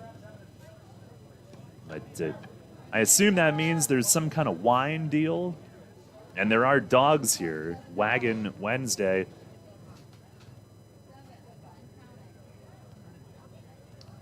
I don't think the dogs are getting the wine, but there are some dogs that maybe should. Tyler wants it high. Pitch is high, and Trejo won't extend. Trejo, who has hit almost the same average-wise and almost the same number of games with High Point in Southern Maryland, but he had 6 home runs with High Point, 1 with Southern Maryland. Duke with the pitch, breaking ball, it is inside. He's hoping to get that one, 2-2.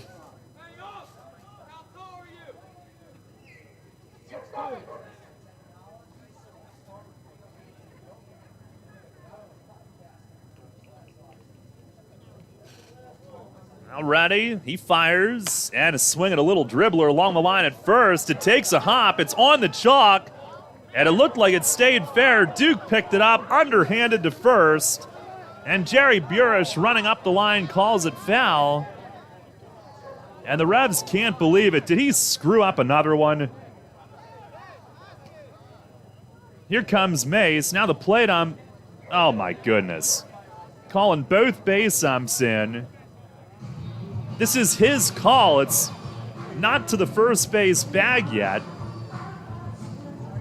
The only thing he could say is that he was blocked by the runner or Hill going after it. But it looked like Duke picked it up right on the chalk and flipped. And they call it a foul ball rather than the 3rd out of the inning. Boy, these guys are a mess tonight.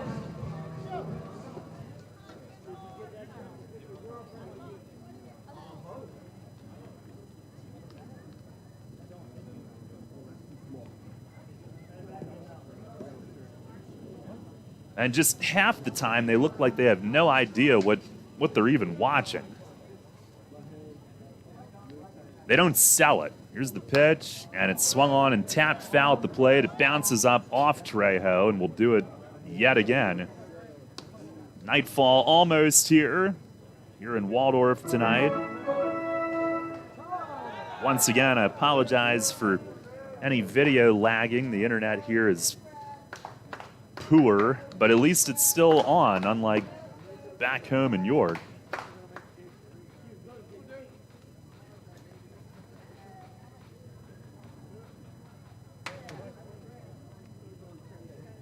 Duke ready.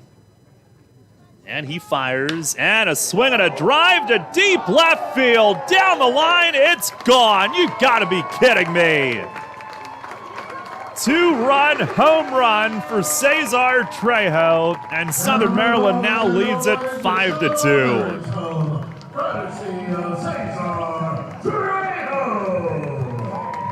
Unbelievable. Duke thought he was out of the inning 3 pitches earlier.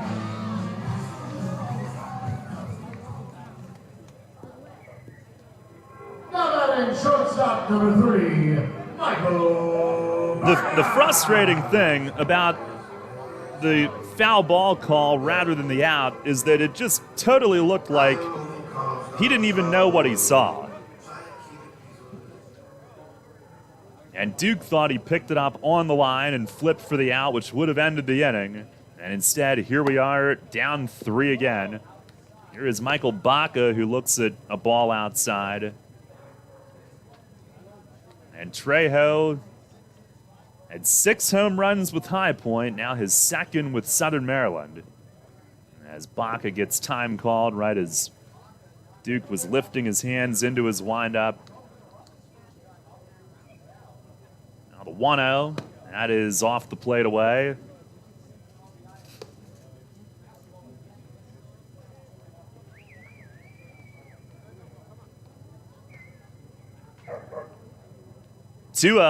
And a ground ball, shortstop, Osme to his right and charging, and he gloves it and fires across to end the inning.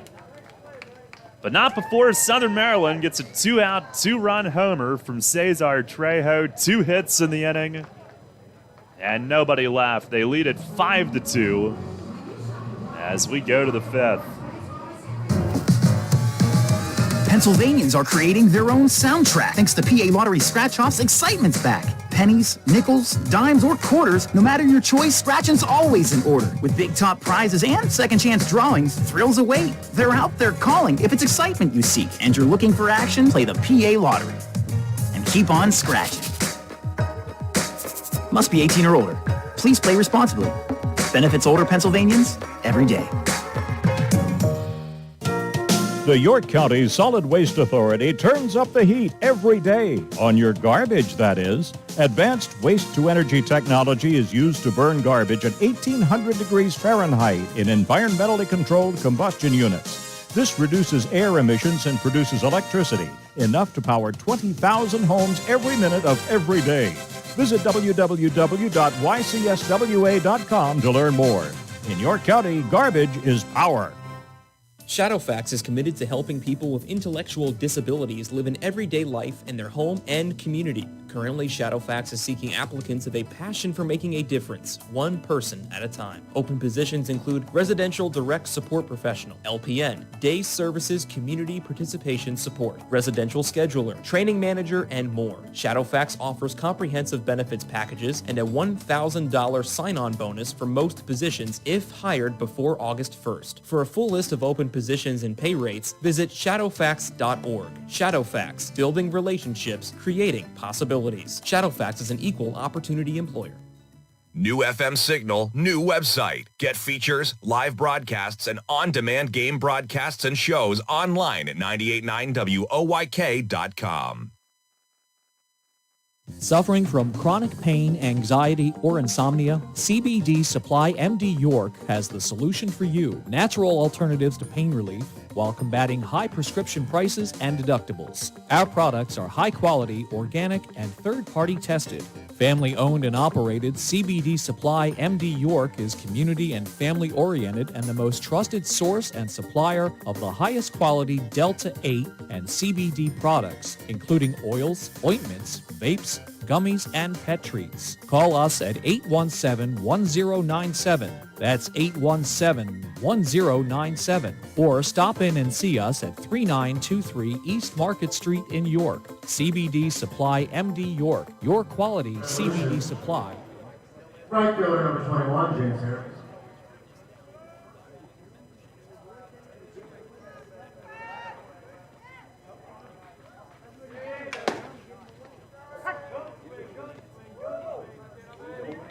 Start the fifth inning. Jack Kenley takes the first pitch strike. It is 5-2 Southern Maryland. A very frustrating turn of events in the fourth. Here's a swing and a miss. 0-2 on Kenley, who's walked and flied to left. Mason Rodriguez coming up after Jack here in the fifth. Takes a moment to get the dirt to his liking in the batter's box. Now ready. And Bryce with the pitch. That is up high. 1-2.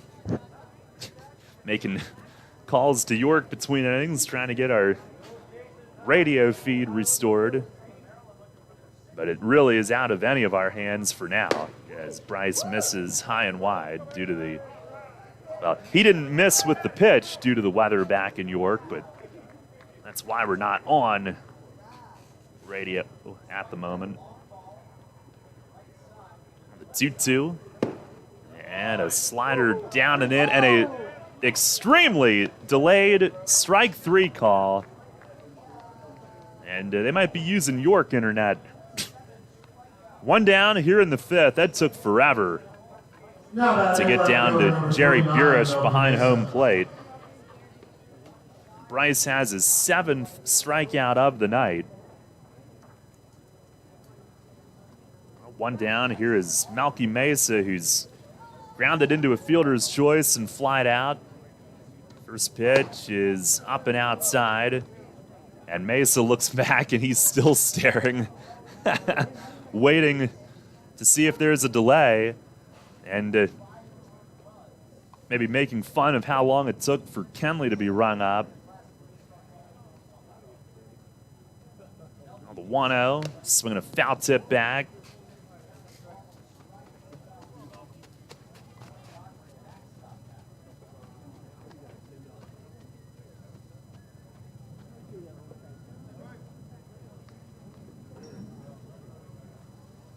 Bryce approaching 100 pitches, and he paints the outside on this one, 1-2. Take a look at some other scores. I mentioned Lancaster and Long Island postponed. 1-2, and a swing and a miss. Got Mesa to reach, slider away. 2 down here in the fifth, and Bryce now with 8 Ks on the night. Now batting, first baseman number 25, Dylan Rodriguez. Earlier today, they played at 12:05 at High Point. The Rockers beat Lexington 5-4. High Point winning their 6th in a row. Entered the day 1 behind Gastonia for first. Gastonia leading West Virginia 2-1 in the fifth tonight as Nelly takes a strike. He has struck out both times, and Bryce is trying to strike out the side here in the fifth inning.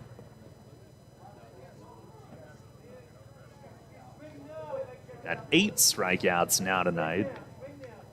It's the 0-1, and it is up high.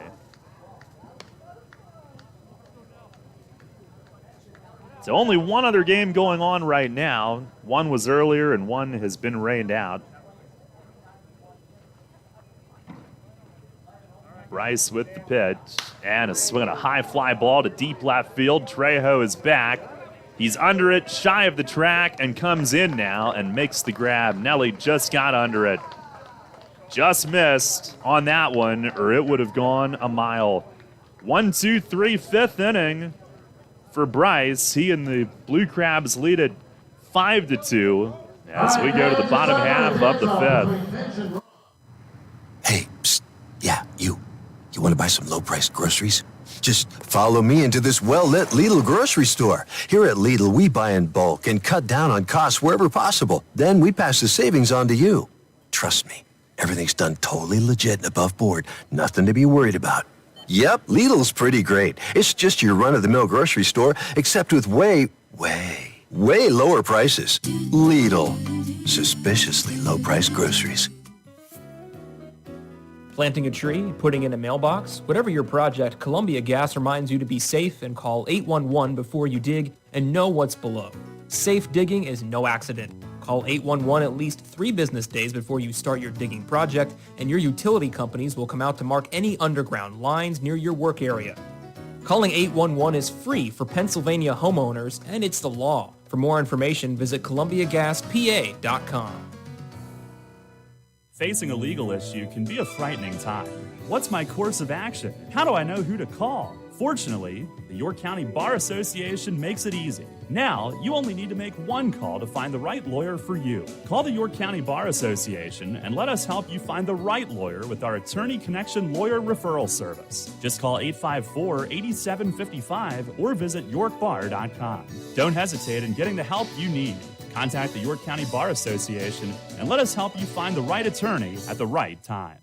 Listen live and on demand with the new WOYK app and online at 989WOYK.com.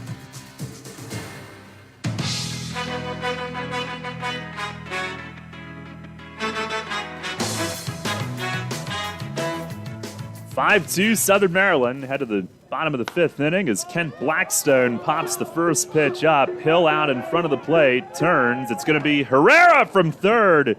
Yikes, he makes the play in foul territory. Basically 10 feet wide of home plate. He came in and at the last moment made the play. Now he's got the better angle, but he has had a terrible time with pop-ups.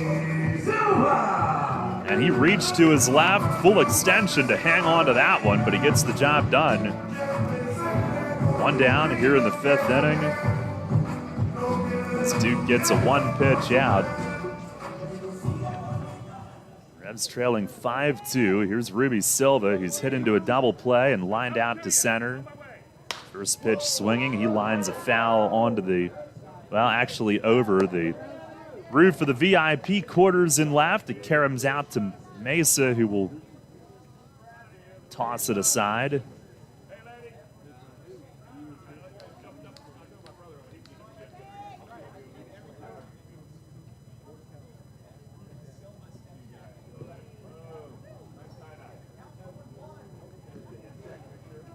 Now Duke fires, and it's a called strike. Change up on the outside corner. Jumps ahead 0-2. And he delivers, and it's down low. Looking for a bounce back inning. Had a leadoff double in the 4th, which was hit sharply, but kind of some bad luck hitting the corner of the bag. Nelly never had a chance to make a play on it. Pitch, it is swung on, line to left center field. That's a hit. Mesa from left over toward the gap, cuts it off, and he'll fire a dart into second, holding Silva, but a one-out single. And then, of course, last inning with 2 outs, Duke a strike away from finishing the 4th, keeping it a 1-run game, and Cesar Trejo's little dribbler along the line at first was called foul and not the 3rd out, and it certainly looked like the umpires had no clue, no conviction in that call. And a couple of pitches later, 2-run homer. Here's Zach Collier. He swings, grounds one, right side. Kenley over toward first, pivots, throws back, and it's on the money to short, and that's all they'll get. Good footwork from Jack, who had to scramble left, throw back to his right, all the way to second, but was accurate. Fielder's choice, 2 away. Collier on at first with 2 outs for David Harris.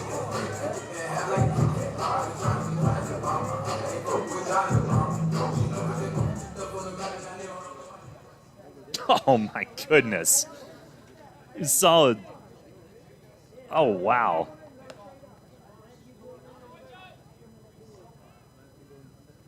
Throw over to first, checking on Collier. I just got a video of the rain in York as Duke throws over.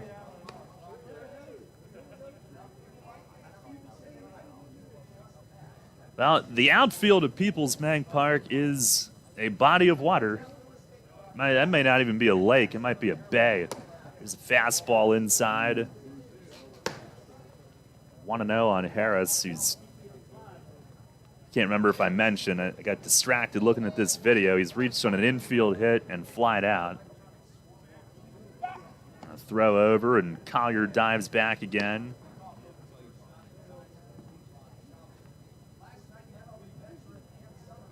That would be Fred. Used to have a stuffed animal named Fred. Pitch from Duke is swung on and missed. A changeup. 1-1.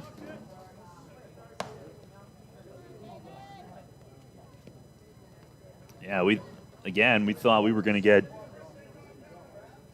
a decent bit of it here, but not much at all, and only earlier today. The 1-1, that is in tight. Duke working here in the fifth at 85 pitches. Bryce is over 100, but haven't seen any bullpen activity unless I missed it last inning. I don't see anybody up. Here's a swing and a foul back. Jeez. Hill went racing back toward the backstop and ran right into the plate arm.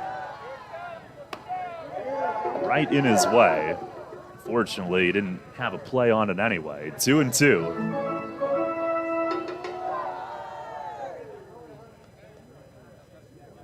These guys have not been sharp at all tonight.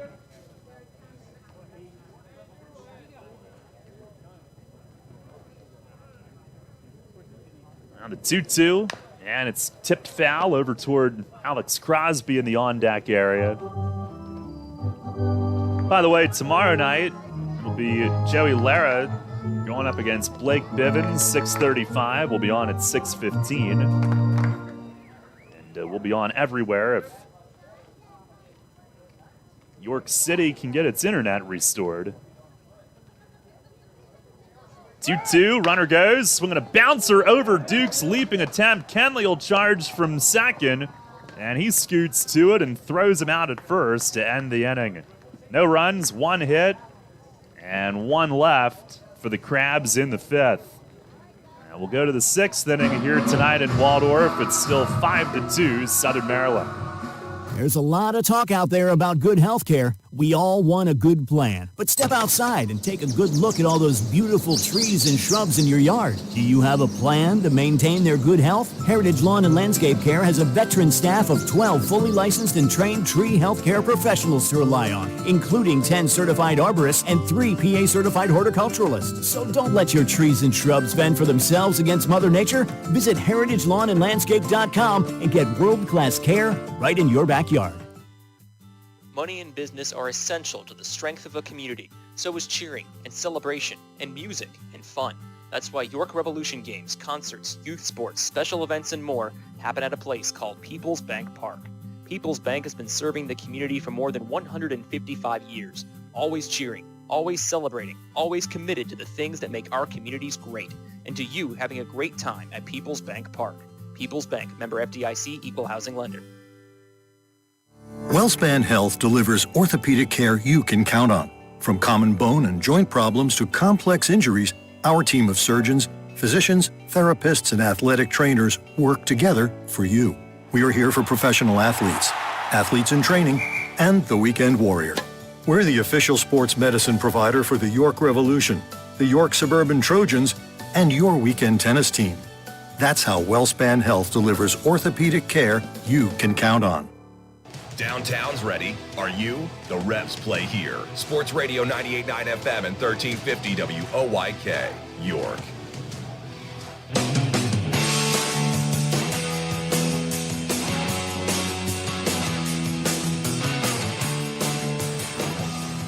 Out of the sixth inning, frustrating night so far, trailing 5-2. Good bounce back inning though for Duke.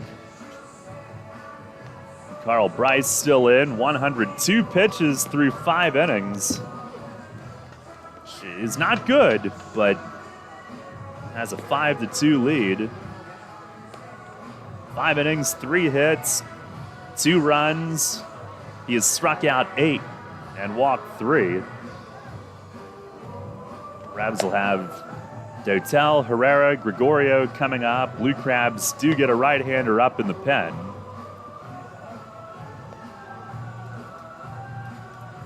Rebs baseball is brought to you in part by 4 Points Sheraton of York, located on Toronita Street, right off Route 30, York's 4-star hotel. Here is Dotel, who struck out and grounded out tonight.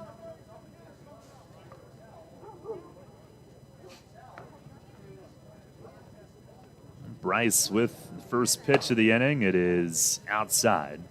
5 runs, 7 hits, 2 errors for Southern Maryland, 2 runs, 3 hits, 1 error for York.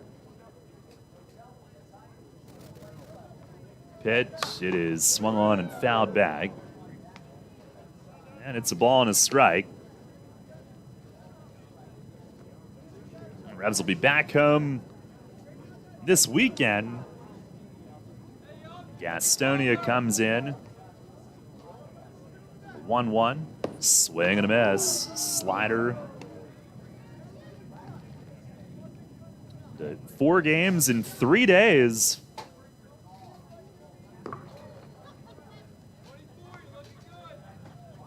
Friday through Sunday. Bryce with the pitch. That is in tight as Dotel spins away. May as well get used to the YouTube broadcast because starting next Friday night, high school football on radio, and Rebs will be on YouTube on Friday nights.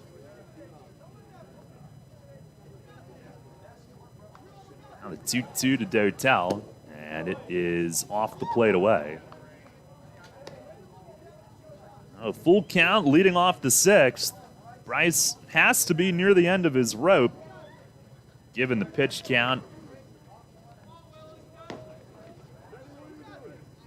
Now he deals, and a swing and a jam shot pop-up. Shallow right, second baseman Blackstone out, and he puts it away. Now 1 down here in the 6th.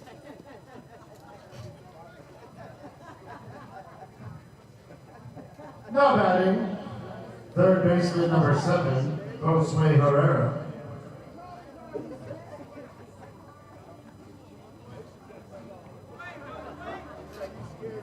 Here is Herrera, who's 1 for 2, single and a run scored. First pitch to him, that is taken upstairs. Friday night Boy Scout sleepover. Be watching Ghostbusters, also a Foodie Friday and a Fast Play Friday presented by PA Lottery. Bryce, the 1-0, and a ground ball skimming on the right side. It's Blackstone all the way out into shallow right. He spins and he throws and he gets Herrera by a half a step at first. Going out into the outfield and makes a beautiful play for out number 2.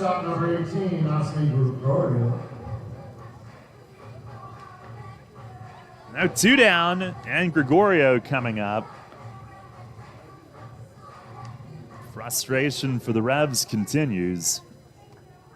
Saturday, a day-night doubleheader, 7-inning game at noon, the first game. That's our back-to-school celebration and challenge presented by T-Mobile. And game 2, a 9-inning game beginning at 6:30. First pitch to Gregorio. He swings, rips it at short, and it eats up Baca into left. And Osme is on. In between one hopper, and Baca, he wanted no part of that. Tried to Olay it. Gregorio is on. We'll see how they score that.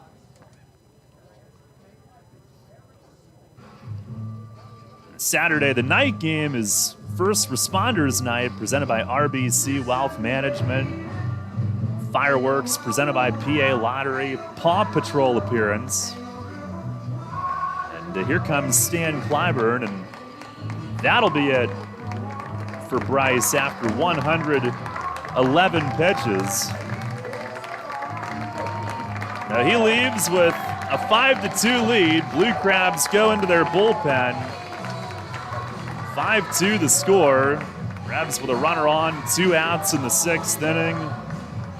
When we come back, the 1741 Club is here. You in? People's Bank Park introduces a revolution in hospitality in York. The 1741 Club, presented by UPMC. Now open on the skybox level of People's Bank Park, the 1741 Club features stylish design and contemporary decor, all-inclusive food and beverages, and totally flexible ticket purchase options. The hottest spot in York is the place to entertain and thank customers, reward employees, celebrate family occasions, or simply treat yourself to an all-inclusive experience at the ballpark. Nightly menus include enhanced classics and a rotation of special offerings, and house selections of draft beer and wine and a full range of non-alcoholic beverages are included in the ticket price. 1741 Club tickets are available for individual purchase through 3 levels of membership or as season tickets, and they can be used for any of the York Revolution's home games based on availability. The 1741 Club, presented by UPMC. You in? Details and pricing at 1741club.com.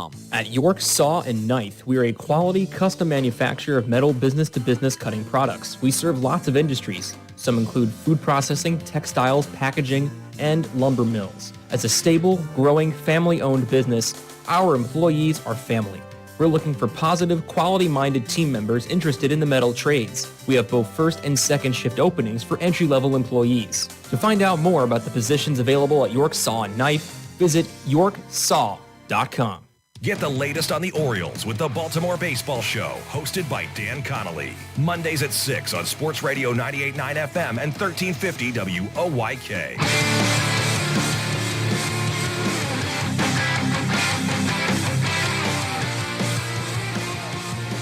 right-hander Patrick Baker, the new pitcher for Southern Maryland, here in the 6th. Runner on at first, 2 outs. It was a hit for Gregorio, who's 2 for 2 and on base safely all 3 times tonight.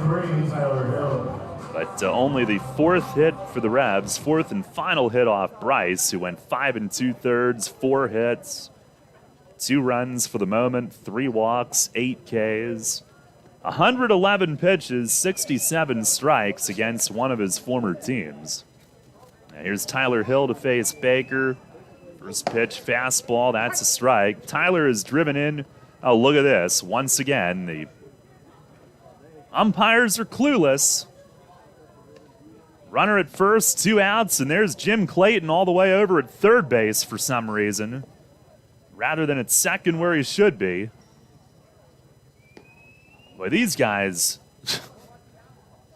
they have just been out of it all night. Here's the 0-1 to Hill. That misses away. They have been snoozing since 6:35.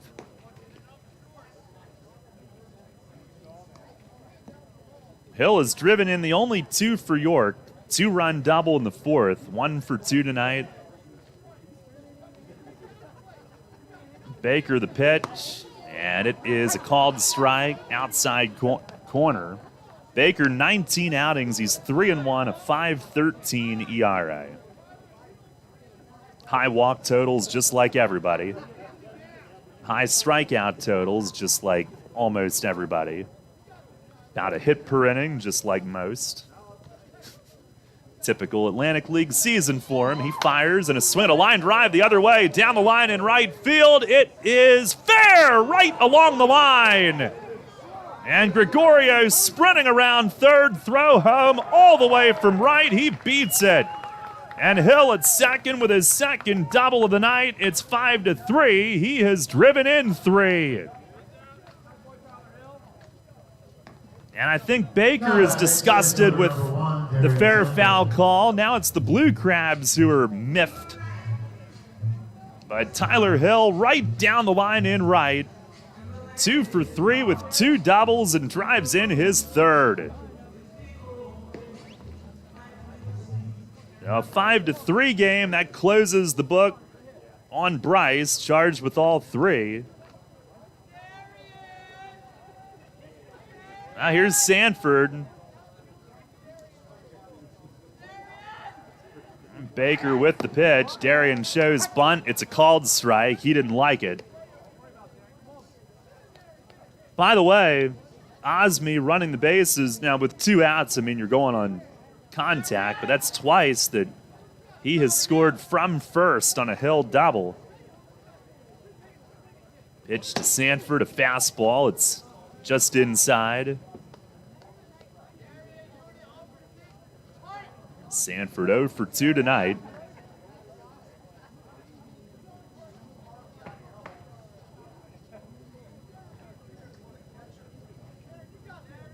A 1-1 and a fastball. It is just low.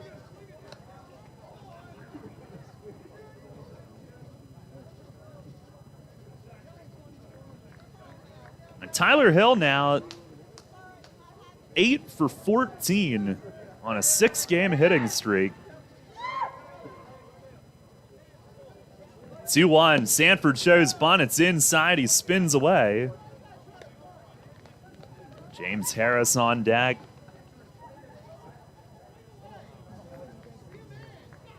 Revs trying to battle back. They trailed all night last night. In fact, they have not had a lead since the first game of this road trip when they won 16-1.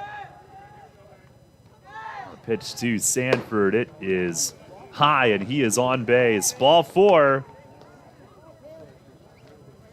And Baker, a double and a walk coming in, and James Harris coming up.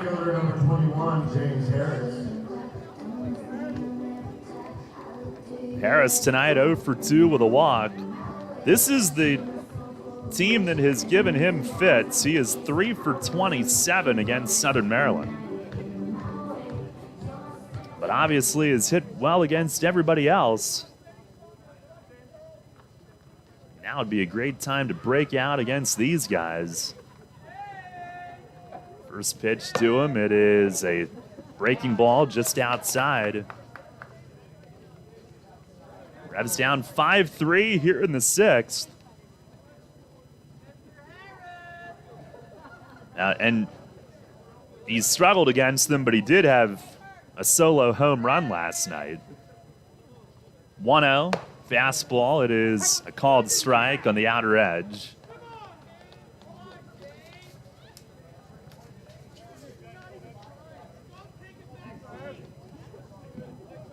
Baker, who's from this area, former Orioles draft pick, from the area and drafted by one of the local MLB teams. He deals, and a swing and a bouncing ball to short. Hill tries to get in the way. Baca went for it and does not have a play. Tyler Hill on the bases. Gets in the way of the shortstop, and that'll buy the Revs an extra out, and Jack Kenley coming up with the bases loaded. He stood like a statue in front of short as long as he could. Baca bit, didn't go for the ball until backhanding it late, and then looked toward third, which I guess he determined to be his only play at that point with the speed elsewhere. And McAdams failed to get over to be ready for a throw at third. 4 straight of reach, bases loaded for Jack Kenley, who's 0 for 2 with a walk. And the first pitch, fastball, it's a called strike on the inner half.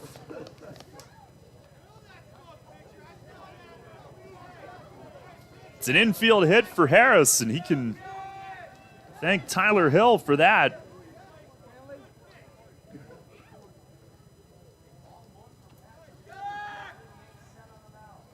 Now the 0-1 to Kenley, and a backdoor breaking ball missed away. Revs trying to make their move right here.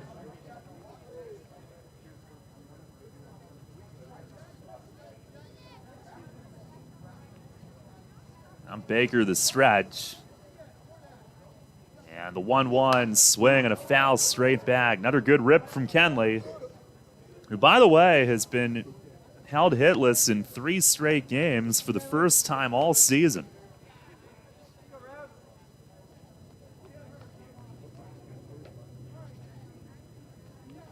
Most guys will go through a handful of those stretches. Kenley just once. Here's the pitch. Breaking ball, he slaps it on the ground to third. McAdams has it, fires to first and got him. Inning over. Hit it fairly sharply, it sounded like, but right into the grass, which ate it up.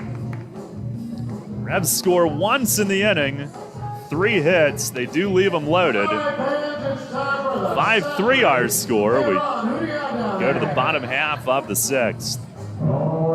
You get in your car, and you start your car. You put the car in gear, and you go nowhere. What the? Because your transmission has failed, or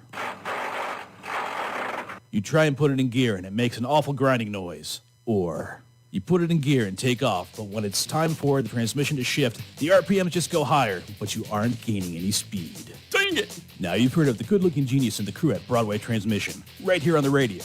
But now all you have to do is go to www.broadwaytrans.com to arrange a tow right from the website, and in a flash, your vehicle is on its way to the recovery, and with the best tracked warranty in the industry. Easy financing, free towing with repairs, AAA authorized, and the most recommended family-owned transmission shop around since 1951. Broadway Transmission will get your shift together and stand behind it too. Visit us on the web at broadwaytrans.com or stop in and see how it's done.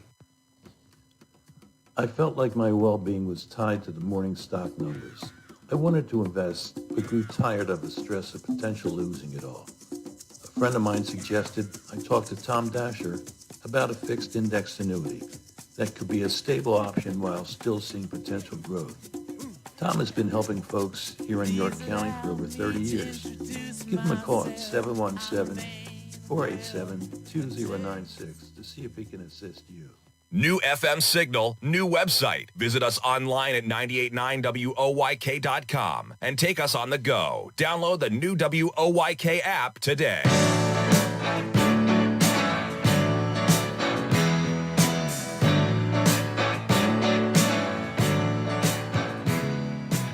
Head of the bottom half of the 6th inning. It is a 5-3 Southern Maryland lead. Revs get 1 run out of that. 2-out rally.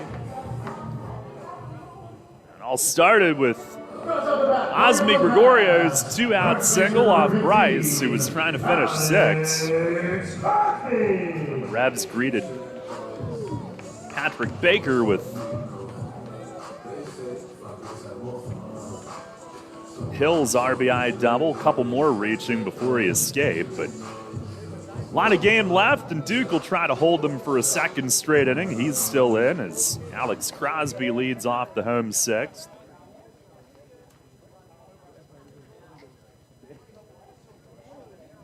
And into his windup, first pitch of the inning is swung on and fouled back to the net. Now, if Duke can finish the 6th, Dotel will get 1 more at bat tonight. He's due 3rd in the 7th inning as the DH. Duke at 87 pitches starting the inning. He fires. And it's a called strike. Changeup outside corner. Crosby 1 for 2. He led off the 4th with a double off the corner of the bag. Pitch is grounded. First base again. This one right at Nelly. He'll flip to Duke. 1 away. Probably could have taken it himself, but gets Duke involved, and a quick first out. Crosby hitting it toward first again, but this time not off the corner of the bag, thankfully. I'm going back to the jacket as we broadcast to you from our little igloo here at Regency Furniture. Ice chest in here. Here's McAdams, who's grounded out and struck out. And Duke with the pitch, swing and a miss, fastball.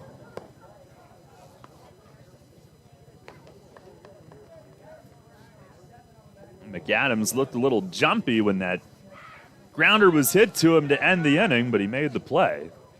Pitch is down and away. He's had a tough time at 3rd this year.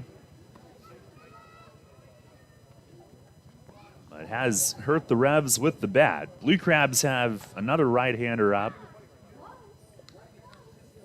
Duke, the 1-1, and a swing and a miss. Another good changeup.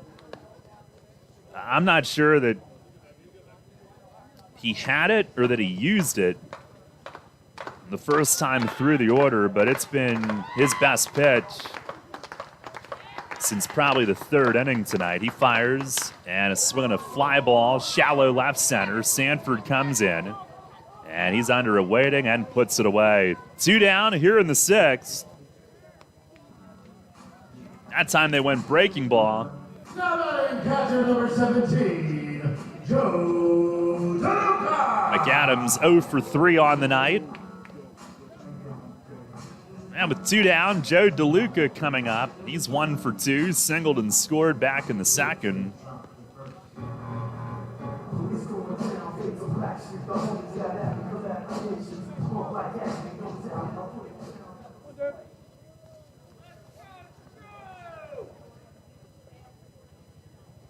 Duke trying to finish 6. He came in tonight second in the league in innings, and DeLuca grounds the first one foul over by the Revs dugout.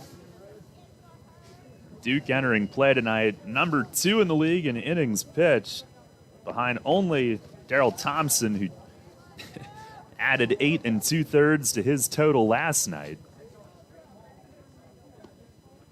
The overhead wind, here's the 0-1, and a breaking ball that's low and in. Revs trail 5-3 here in the 6th inning.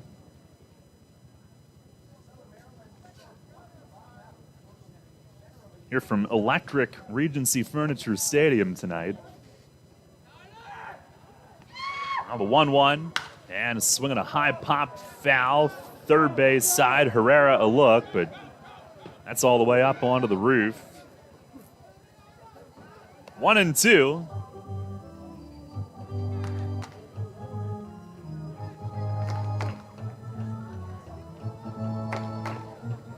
Duke a little stroll behind the mound, give his fielders a chance to regroup. This will be his 98th pitch of the night coming up.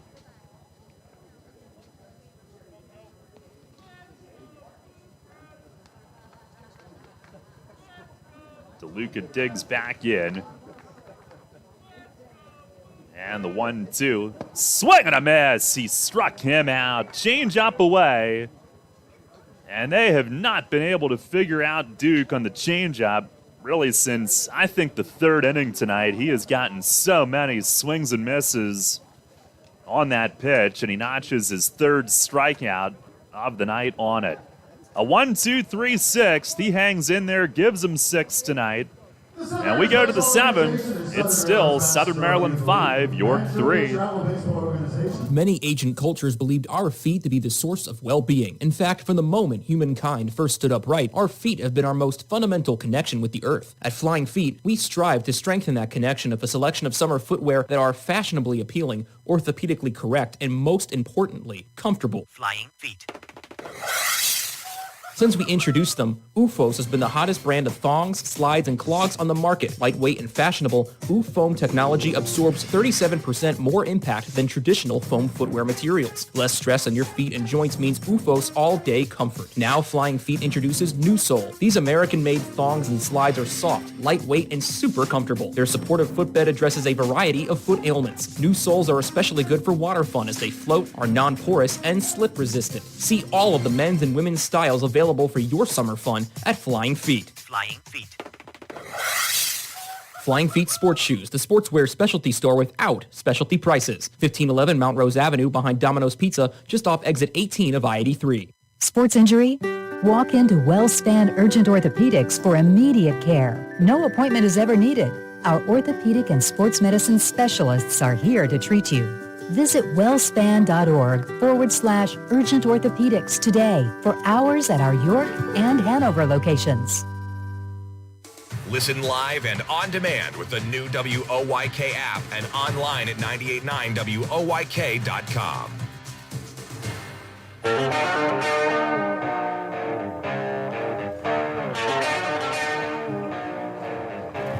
Out of the 7th inning, it is still 5-3, Southern Maryland. Right-hander Dalton Geeky is the new pitcher.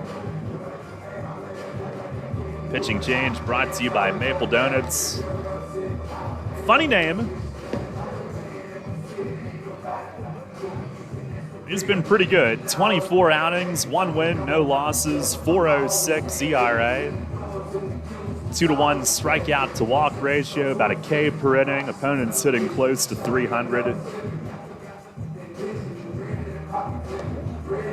And he'll look to hold the fort. Rebs will look to continue to claw back. It'll be Mesa, Rodriguez, Dotel here in the 7th, if he's ever ready.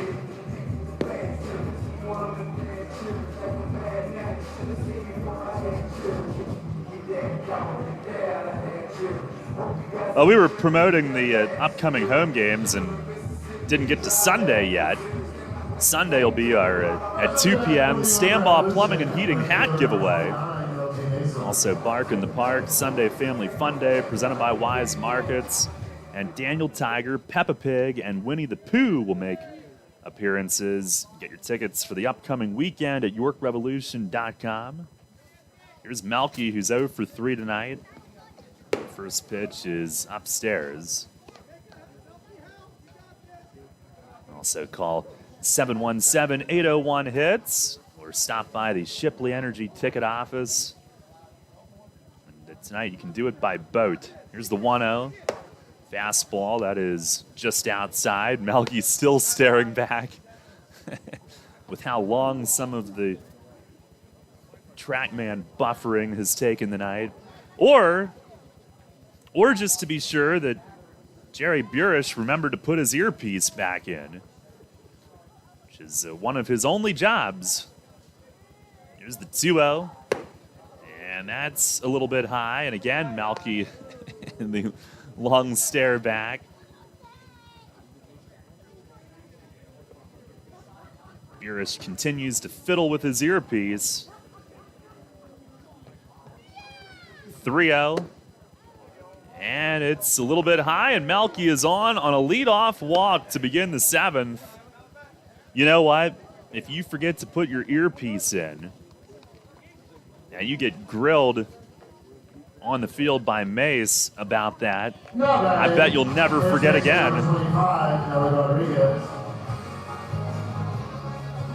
Here's Nelly.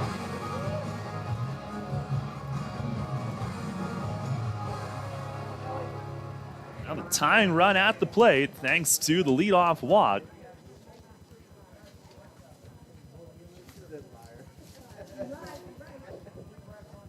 Nelly's been red hot. Nothing yet tonight. First pitch is a fastball over for a strike from Geeky, who's 6'5". Big righty. Facing a big hitter. Nelly 0 for 3, 2 Ks and a flyout so far tonight.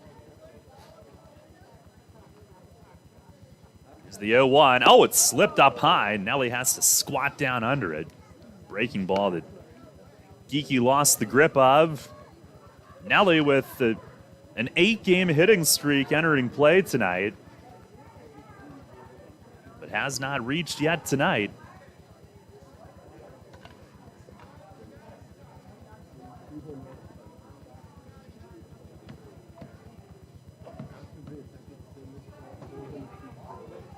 A long set, 1-1. It is a slider and a called strike.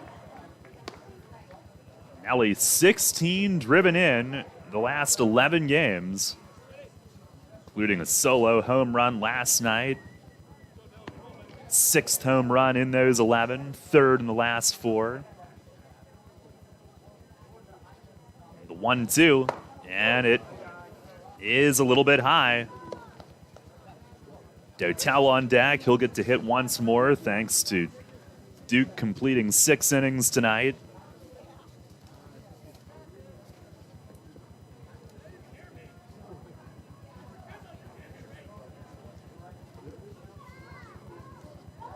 Now the stretch, the 2-2, and a swing and a line smash foul, a rope down the line in left. This one a low liner. I know what everybody's thinking. Game-tying home run potential. Now that one he leveled out and hit on a line, but fouled down the line. And back in the 5th, the fly out to left, he just missed, just got under it. 2-2 it stays. Now Geeky holds. comes home, and a swing and a high pop over along the right field side. This is foul and out of play. And we'll do it again. Geekie was a Braves draft pick. 22nd round, 2015. Had Tommy John surgery in 2017 and then came back from that to spend a couple of years in the Cubs system. Last pitched in the Frontier League with Lake Erie prior to this season. He deals. And a swing and a line drive, base hit to left. 9-game hitting streak. First two are on here in the 7th. As Nelly drills one into left field, Mesa up to second. Hitting streak alive, and the Revs with the go-ahead run coming up. Walk and a single. And here comes Dotel.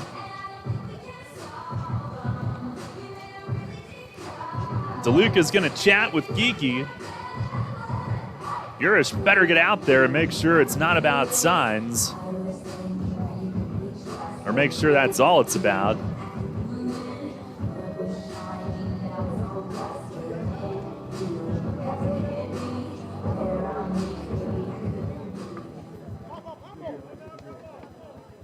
Now here's Dotel. On the road, you really don't play for a tie. And he is not bunting. He checks and lays off a ball low. They appeal to first. And the only reason I would even wonder if they would consider that is he's still sort of getting his timing back, coming back. And he is a good bunter, but he'll be swinging away. Played for the big inning. Pitch to him. He swings and he pops it up. That's not what he wanted. Blackstone at second, moving over along the rim of the outfield grass, makes the play. And that's out number one. Dotel held hitless in 4 at-bats tonight now. And Geekie gets an out that he needed.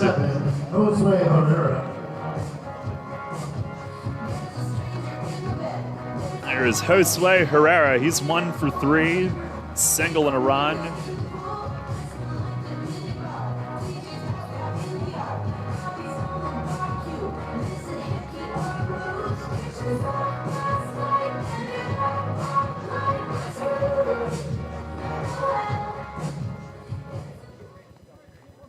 Herrera 1 for 3, single and a run scored back in the 4th. Here's the first pitch to him. It is upstairs. And Mesa at second, Nelly the tying run at first. Herrera left-hand pull hitter up. First baseman Crosby way back behind Nelly. The 1-0, and he fouls it back to the netting.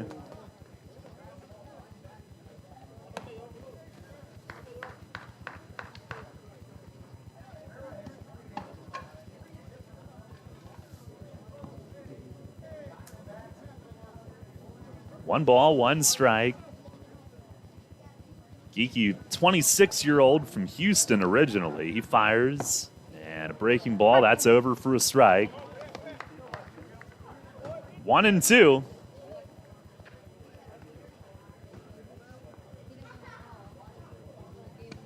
Minor league career ERA just over 3.5. 2019 with Lake Erie, 27 outings, ERA just over 1. Proving he was healthy again. He sets and fires, and a swing and a miss. Strikes out Herrera on a slider. 2 down here in the 7th. Has gotten Dotel and Herrera after the first 2 had reached here in this 2-run game.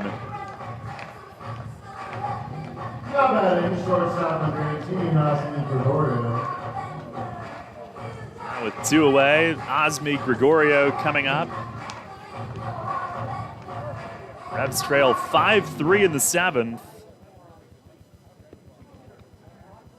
Gregorio on all 3 times tonight. 2 for 2, 2 runs and a walk. And the first pitch, swing and a line drive, base hit to left. Mesa at third, they've got to hold him. Trejo on it quickly and heaves it all the way home. Mesa stares out at him like doggone you, but Gregorio on all 4 times tonight. 3 for 3 on a first pitch single, and guess who's coming up next? Tyler Hill, who's driven in all 3 for the Revs tonight. 2 for 3 with a pair of doubles, and all 3 driven in, all with 2 outs.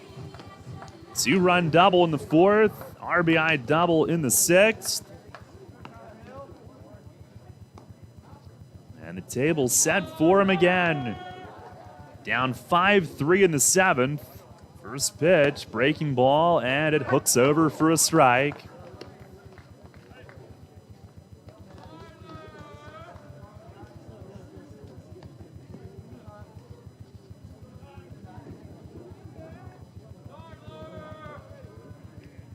Alrighty, and the 0-1. Fastball, it's buried low.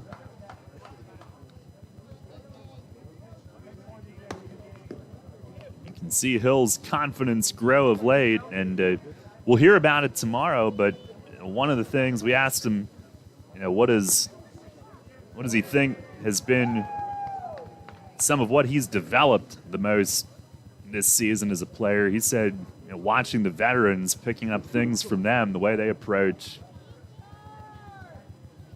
He's got some of those guys on in front of him here, trying to drive him in. The 1-1, fastball, called strike, outside corner. And Geekie gets ahead of him. We do have another right-hander getting ready.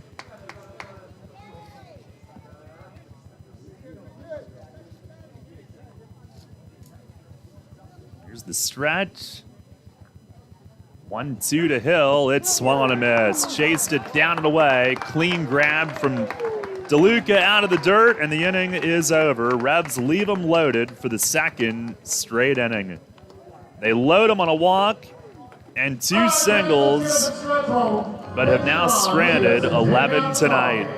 It is stretch time here in Waldorf. Revs still trailing the Blue Crabs 5-3. Everything you've worked for may be facing a hostile takeover, but step outside the boardroom and look around. Not taking care of business right now could leave you dealing with a hostile takeover by crabgrass later this summer. And broadleaf weeds are just beneath the surface, ready to take their share of your turf too. Prevent hostile takeovers. Call Heritage Lawn and Landscape Care and give your lawn a good, healthy start this year. Heritage Lawn can apply crabgrass pre-emergent and quality fertilizer now to fortify your lawn for later. HeritageLawnandLandscape.com. World-class care right in your backyard.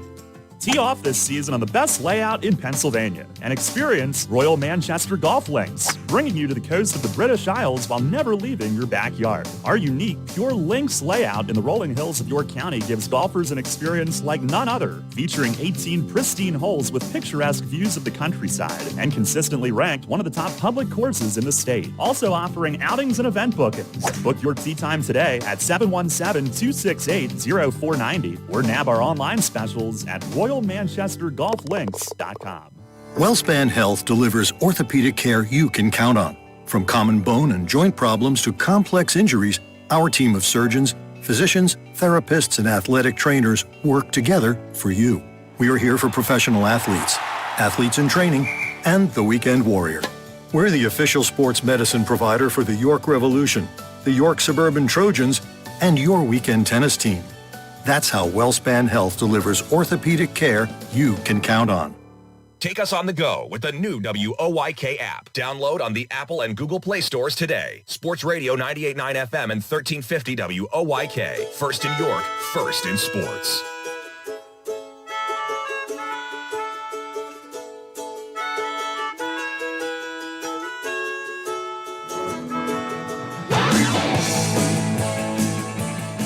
At the bottom of the 7th, Revs still trail 5-3. Alberto Rodriguez is in. Pitching change brought to you by Maple Donuts. Duke gives way after 6, and it is a quality start. 5 runs, only 3 were earned. 7 hits, didn't walk any, struck out 3, 98 pitches, 69 were strikes. Cesar Trejo up first. First pitch from Rodriguez is outside.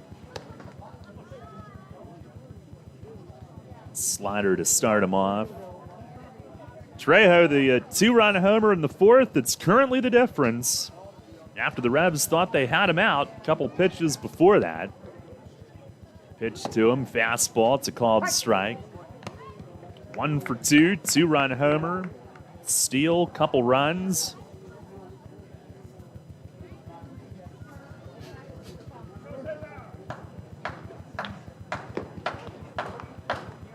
A 1-1. And a breaking ball, that's a called strike. Rodriguez in game number 35. He's 2-3 with a 5.58 ERA.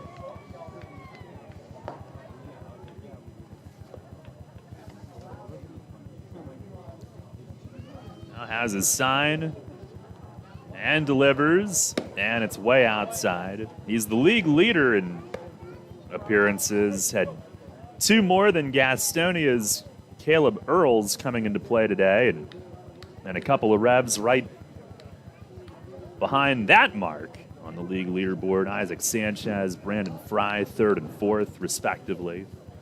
Here's the 2-2. Breaking ball, it is a called 3rd strike. Locks him up on the outside corner.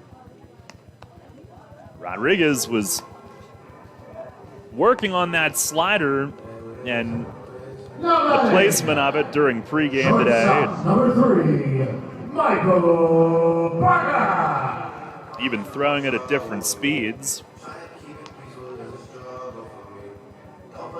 One down here in the 7th, and Michael Baca coming up. He is grounded out twice. 1 striving in a run.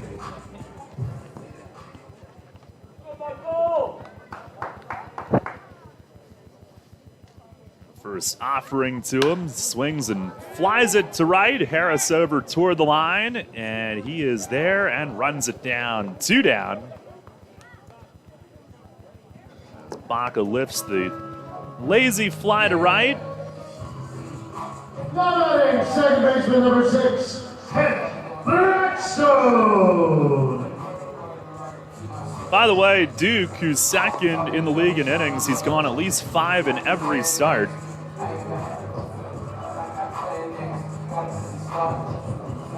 Tonight, the 10th time that he's gone at least 6. 10th time in 15 starts. Here is Kent Blackstone at the top. He's 1 for 3. And a slider running in tight on him. He starts, stops, appeal to 3rd. Jim Clayton said he did not go.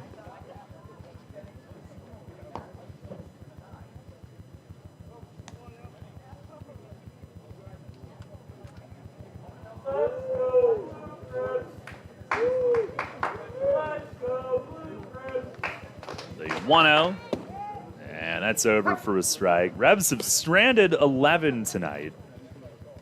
Southern Maryland's only stranded 2. Revs are 3 for 10 with men in scoring position. The Crabs 1 for 5.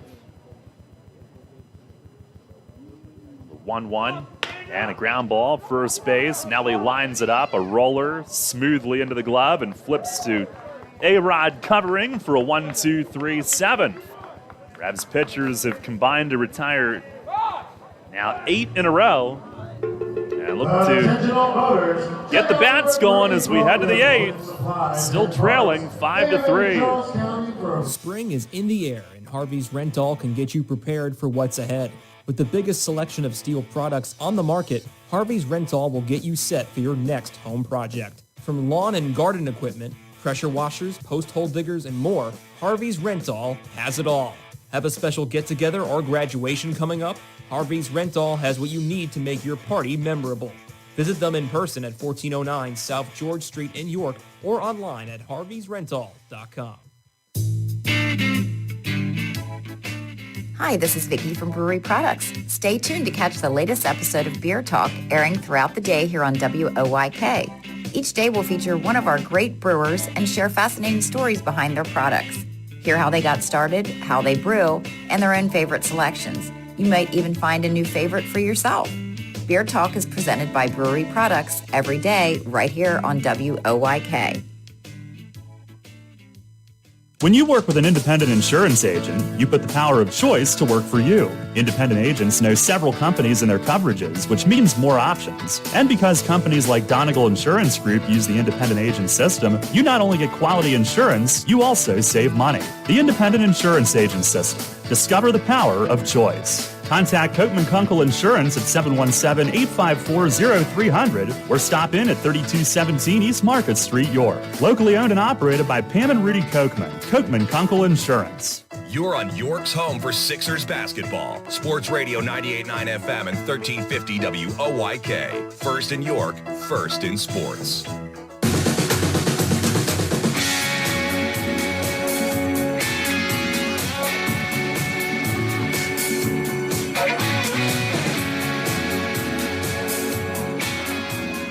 Head of the 8.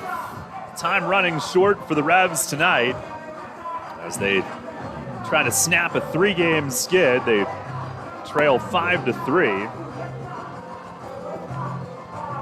Right-hander Endris Braceno, the new pitcher for Southern Maryland. We saw him get the save last night, coming in with the tying run on deck, and he was not ready yet.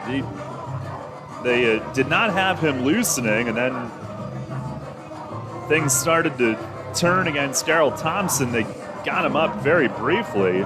It was a mess. He came in, he was summoned before he was ready. He had just started to throw, but then, kind of like we have right now, like is this inning ever going to start? But there was an issue with TrackMan last night, so they had to come down and talk to the plate ump. And that gave him a whole bunch of extra warm-ups, and at that point, perhaps he was close to ready, but fell behind Lenin Rodriguez, came back, eventually got him to foul out to end the game.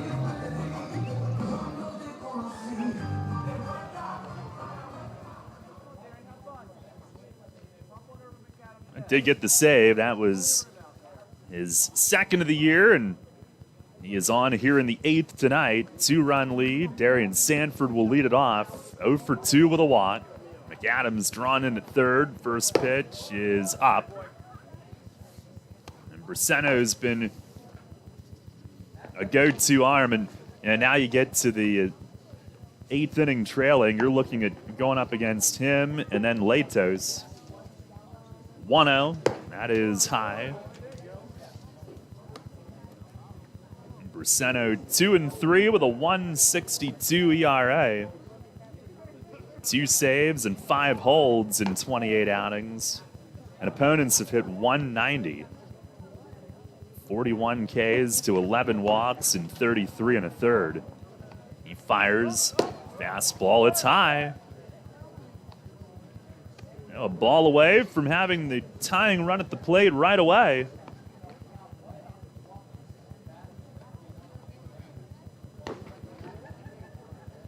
Revs down 5-3 in the 8th. Here's the stretch from Braceno.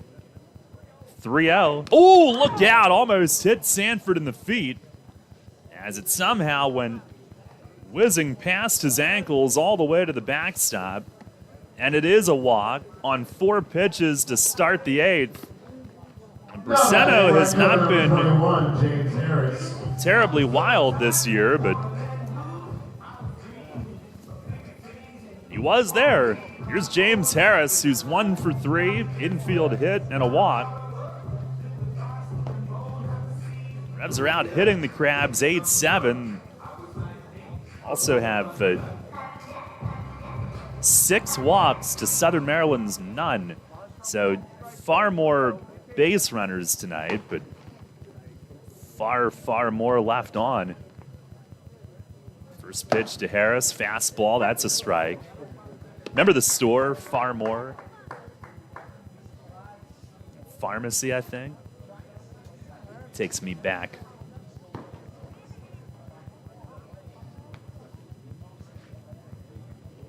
He just threw his first strike. Throw over to first. Sanford dives back. Could see him run at some point. Making it a one-run game is not the worst thing either.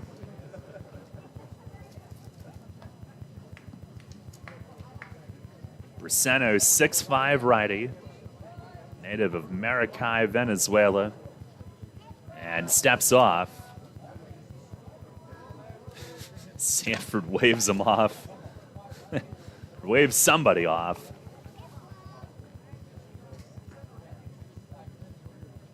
The 0-1, fastball, it's in there. Called strike 2. Revs have been on an uphill climb for 4 straight games.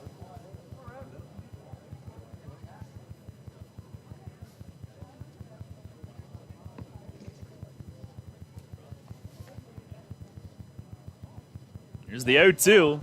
And a swing on a well-hit ball in right, but not quite well enough. Silva from right field is over. He's got it.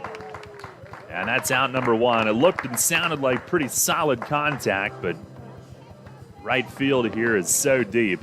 Second baseman number 9, Jack Kenley.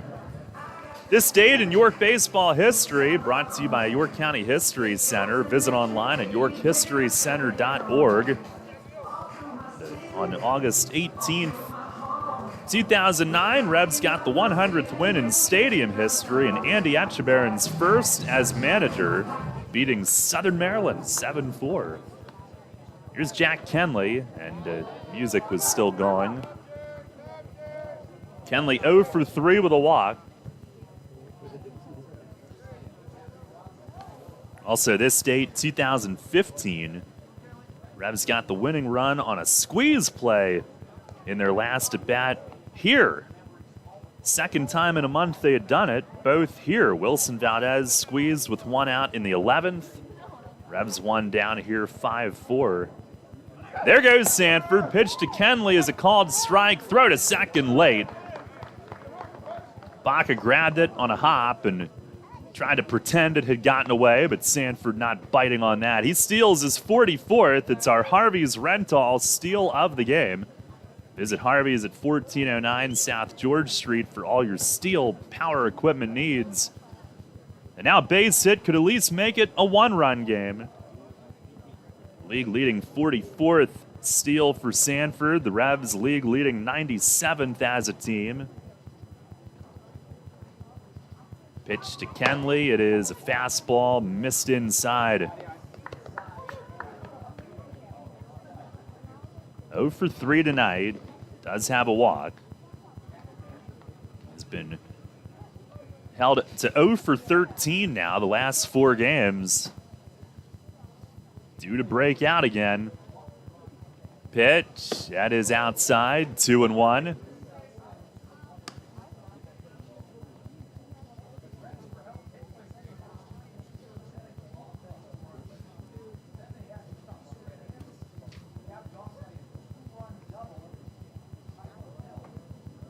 Briseno ready. And to the plate. It is over for a strike. Went off speed again. 2 former Tigers prospects. Briseno several years in their system, actually as a starting pitcher. Kenley a couple years in the Detroit system. A couple checks. 2-2. It is a breaking ball low. And he spit on a tough one there. 3-2. By the way, Sanford's 44th steal now separates him from Sean Smith for 9th all-time in franchise history and a career. 3-2 to Kenley. He tried to check on a ball away. Appeal down to third base. Did not go. Just stopped in time. And he didn't realize that was ball 4. It is. He will make his way down to first. Blue Crab dugout arguing that it was ball 3, but Kenley down to first. Here comes Stan. Now, what do you think are the chances that these umpires have any clue what the count really was?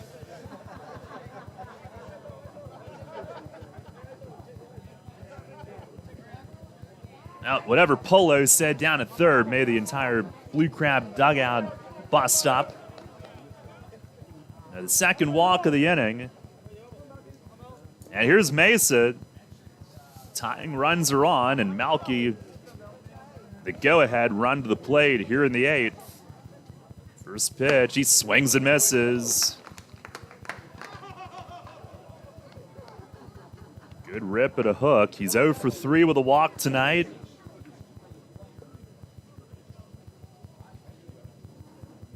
Down 5-3. Here's the stretch. Shortstop creeps in close, backs away, and Braceno spun and stared Sanford back, did not throw it. Initially, the shortstop crept in, went back, and then the second baseman was lingering close, so making Sanford look over both shoulders. Of course, he's got Polo helping him. And the 0-1, swing and a line drive the other way, right field, hit well. Silva back toward the corner, and he's there. Sanford will tag from second, sprints to third, as Mesa gives it a ride to deep right field, but it's caught for out number 2. Does advance Sanford to third, and it's first and third with 2 outs. Number 25, Nelly Rodriguez. That would have been interesting if it was in York. That would have been near the fence. In Lancaster, it would have been an easy home run. Not often do I wish we were in Lancaster, but that would have been nice right then. Now here's Nelly. He's 1 for 4 tonight.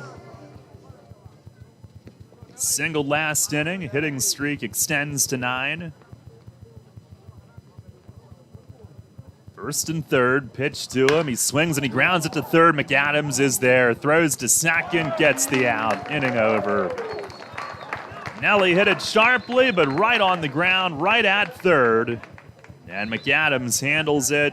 Scoreless 8th inning. Rebs with 2 more walks put up, but 2 more left on as well. They've stranded 13 tonight. And we go to the bottom of the 8th. Still 5-3, Southern Maryland. People's Bank is happy to sponsor the home of the York Revolution, People's Bank Park. People's Bank has been serving the community for more than 155 years, committed to helping their clients achieve their dreams and live confidently. That commitment continues at People's Bank Park, with Rebs games, concerts, events, youth sports, and much more. We're proud to partner with the York Revolution, and we look forward to seeing you at People's Bank Park. People's Bank, member FDIC, equal housing lender. Shipley Energy is more than just an energy company. We're your friends, family, and neighbors, and have been serving the community for over 90 years. Whether you need energy for your home or for your business, we've got you covered. We can help keep you comfortable with all your heating needs, from heating oil to propane, electricity to natural gas. And if something breaks, like your air conditioning or furnace, we have a team of HVAC experts ready to fix it, so you can stay comfortable all year long. To learn more, visit ShipleyEnergy.com or call 855-5-SHIPLEY. Need an excavating contractor for your upcoming project? Get it done locally and get it done right with Barnes & Barnes Incorporated Excavating. Locally owned and in business since 2005, Barnes & Barnes Incorporated Excavating is a small excavating and landscaping business offering demolition, excavating, landscaping, foundations, concrete, sewer and water hookups, lot clearing, welding, fabrication, and more. Located in Windsor at 30 North Blacksmith Avenue, Barnes & Barnes will get the job done right. Call Scott to schedule your project at 717-515-3495. That's 515-3495. Or email him at barnesbarnesscottinc@gmail.com. That's barnesbarnesscottinc@gmail.com. The York Revolution plays here. Sports Radio 98.9 FM and 1350 WOYK. First in York, first in sports.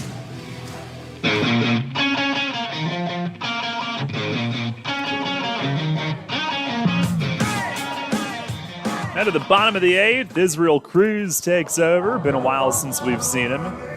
Pitching change brought to you by Maple Donuts. Still down 5-3. Cruz in 6 outings, 1-1 with a 5.79 ERA. The last pitch 10 days ago at West Virginia. Silva will lead it off. 2-3-4 coming up. Matt Latos begins to loosen. Silva 1 for 3.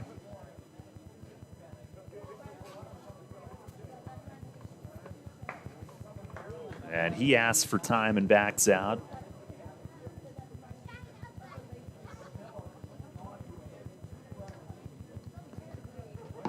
Lancaster and Long Island rained out at the Clip tonight.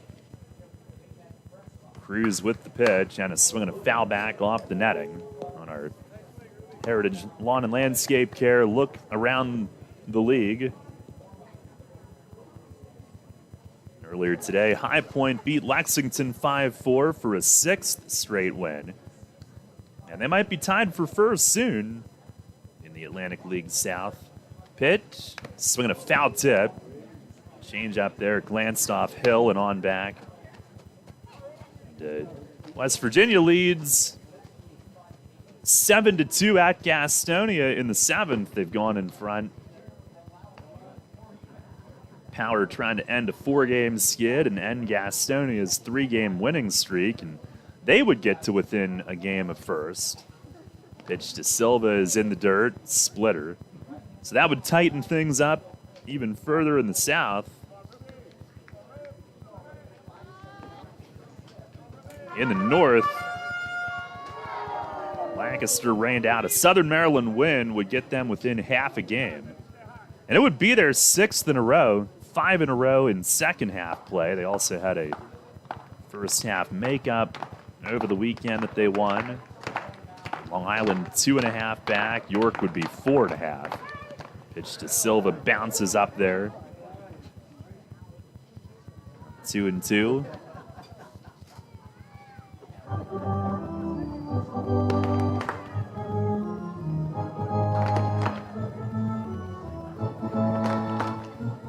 Now, if you're finding us on YouTube tonight, that's where we'll be every Friday night once high school football starts next week.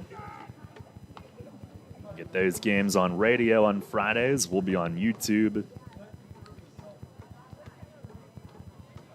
Cruz ready. He fires, and it's down and in as Hill knocks it over to the right. 3-2.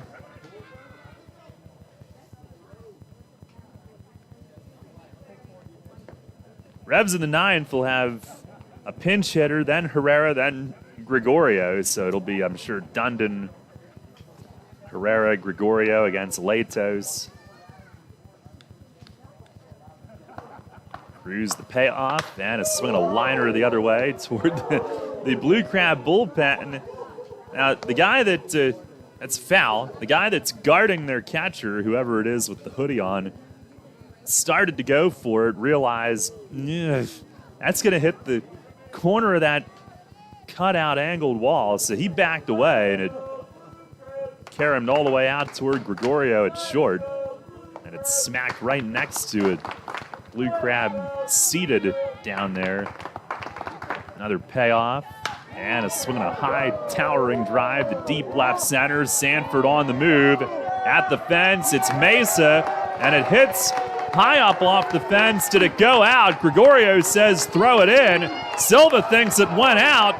He's in between second and third. They throw to Herrera, who tags him. Stan Clyburn comes out arguing that it was a home run. I think Jim Clayton just called him out, and I think it hit the top of the door built into the fence in left field and carry him back in. I don't think it's a home run, but these umpires once again are left with absolute bewilderment. Those three have had a terrible game tonight. And now they'll get together, and what on earth can they possibly come up with here?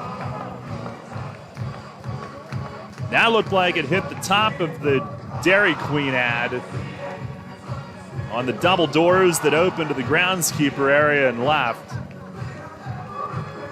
In play, close to a home run near the top of the fence, but in play. And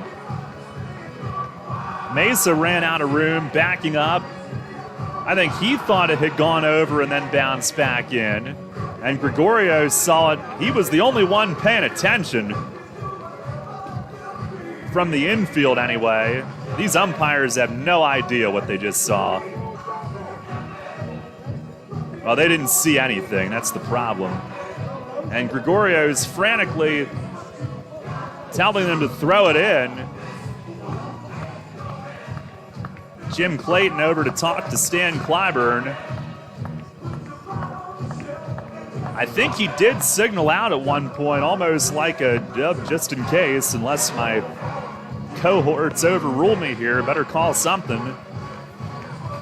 So he went to Stan, and I guess no further signal is needed. It is going to be the first out of the inning. So it'll be a double for Silva off the wall. He's upset, but he's also at fault for assuming rather than getting on a base safely. I'm just not sure who picked it up and threw it in. I think Sanford did. I think it goes 8-6-5 on the out. And here's Collier, who scorches a single to center field. That gets Silva to the top step, even more angry. Now a one-out single for Collier. After all that, it's still 5-3 York. And they actually got one right. Now batting, joining the game as pitch hitter, number 11, Jake Lucci. Very unsteady in doing so, but they actually got one right.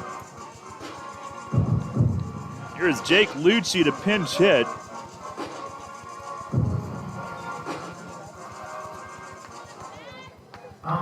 Lucci hitting 190 with a home run.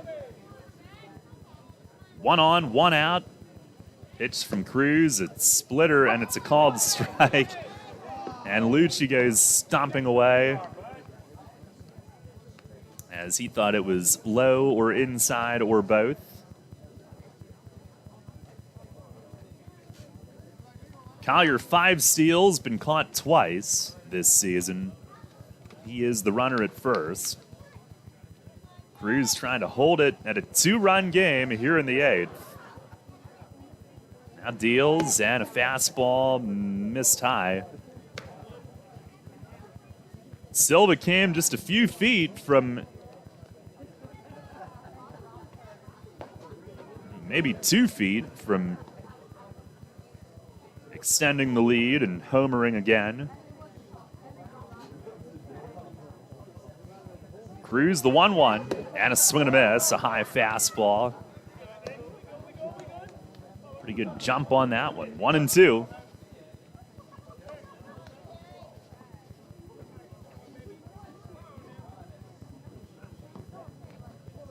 Lato's plenty of time to get ready. He's still throwing down in the Crabs bullpen and left.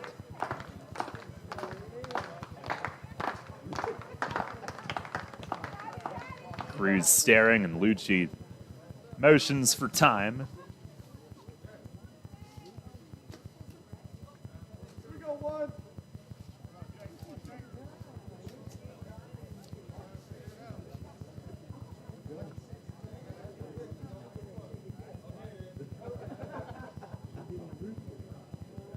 Long look and ready. 1-2. Swing and a miss. He struck him out on a delayed snap throw to first. Hill spotting Collier. He is back standing. 2 down here in the 8th. And Alex Crosby to the plate next. Dominating first baseman number 15, Alex Crosby. Revs down 5-3 in the 8th. Crosby 1 for 3, doubled and scored in the 4th.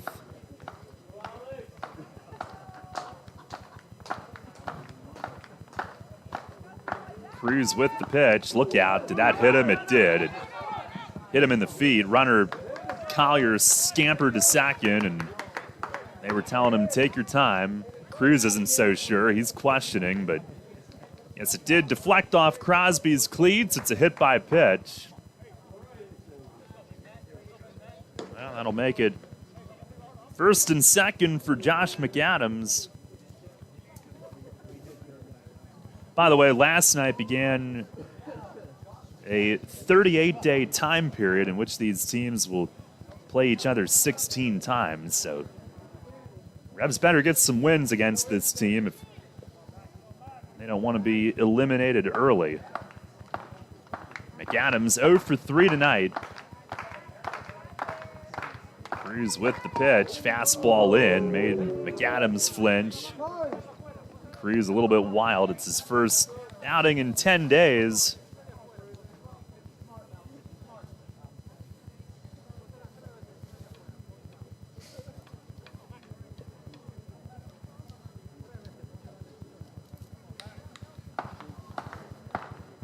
The 1-0. Swing and a miss.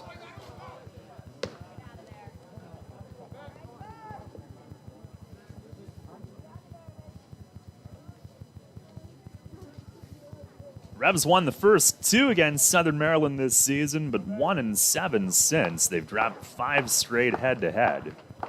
Pitch is foul-tipped back to the netting. Played him a ton in June. Hadn't played him since June 27th until last night.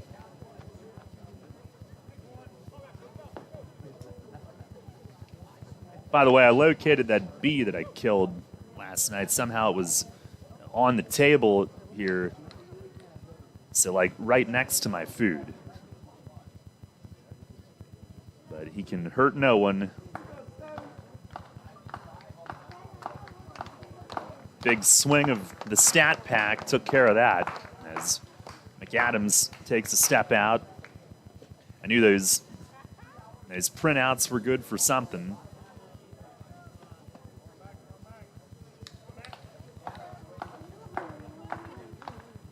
Cruz delivers, and a swing and a foul back over us.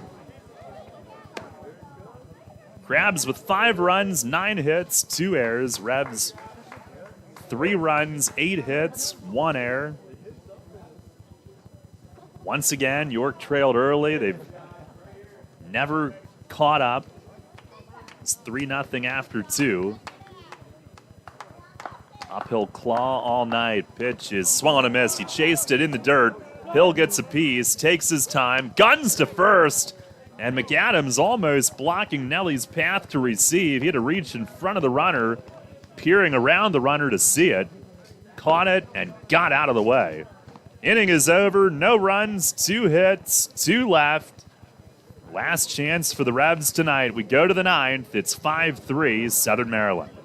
I'm here with Kevin Smith from Smith Wealth Advisory Group of Janney Montgomery Scott, who was recently named by Forbes and the Financial Times as one of the best financial advisors not only in the state, but also in the country. Kevin, explain the meaning of your group's tagline, a wealth of knowledge about wealth. We've built our reputation as one of the premier wealth advisors in the country for many reasons, not the least of which is our vast expertise about wealth in all its meanings and forms. Although traditionally wealth is viewed in a monetary context with all the challenges that entails, which we're fully equipped to address, true wealth has little to do with money. To me, being wealthy is more a state of mind centered upon happiness and contentment. It's memories and experiences with friends, family, and those you love. It's finding meaning and purpose, pursuing passions, chasing dreams, and embracing life for all it has to offer. That's the type of wealth our clients long for and that we help them achieve. You've noted that your group is guided by a quote by Henry David Thoreau, wealth is the ability to fully experience life. Tell me more about that. It's so true. Being wealthy is really about experiencing the richness of life itself. When you think about it, it's not ultimately money that matters, but what money can do. We help our clients educate their children and grandchildren so that they can have promising futures. We help them retire comfortably, support worthwhile causes, and endow meaningful legacies. We help them age with dignity and so much more. For all your financial planning, investment, and wealth management needs, contact Smith Wealth Advisory Group at 779-2769 or at smithwealthadvisory.com. Smith Wealth Advisory Group, helping you fully experience life. Janney Montgomery Scott LLC, member NYSE, FINRA, and SIPC. Get the latest on the Orioles with the Baltimore Baseball Show, hosted by Dan Connolly.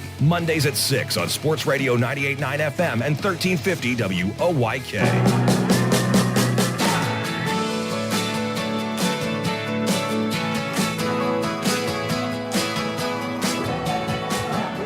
Head of the 9th, Matt Latos is in. Rebs trail 5-3. Last chance, staring at a fourth straight loss. Latos tied for second in the league in saves with 13, along with Scott Schumann of Lancaster. Jim Fuller has the lead with 16. Latos 2-2 with a 2.96 ERA, 24 outings, perfect in save opportunities. Opponents have hit .211, and in 24 1/3 innings, he's walked 5 all year. 26 Ks. Andrew Dundon will pinch hit. As DeLuca meets with Latos before we commence.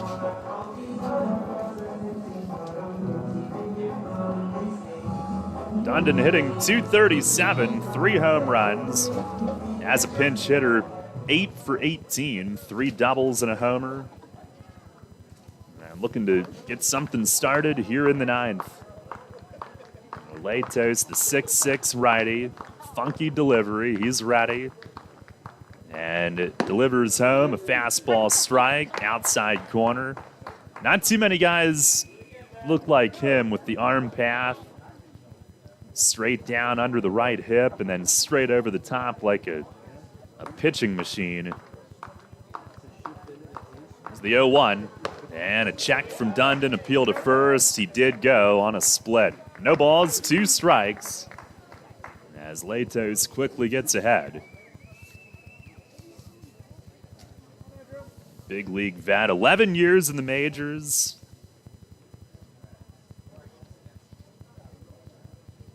Set at the belt, and the 0-2. That is in the dirt. DeLuca wears it. Is the Atlantic League Relief Pitcher of the Year in 2019. Fuller was the closer of the year. Latos, the reliever of the year. 20 straight scoreless innings at one point, 14 straight hitless innings at one point in 2019. Fires, and it's down low. Had 9 straight perfect innings at one point. It's incredible.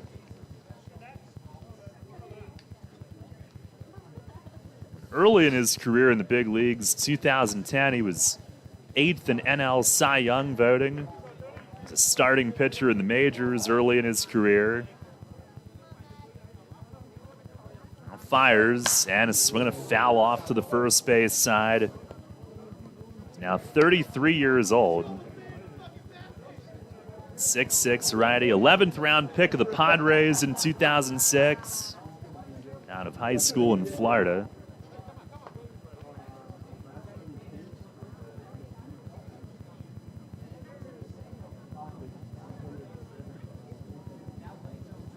Came up with San Diego. Fires again, and it's down low. Dundon works at full. Got Herrera and Gregorio to follow. Down 5-3 here in the 9th. Latos was in his first full season in 2010 at age 22 when he was 8th in Cy Young voting. 3-2, and a swing and a foul tip knocked DeLuca's mask right off. He immediately reaches for a new ball. He's not even going to react to it.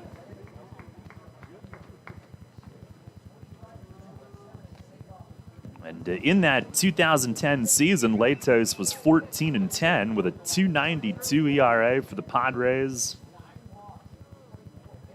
Twice more.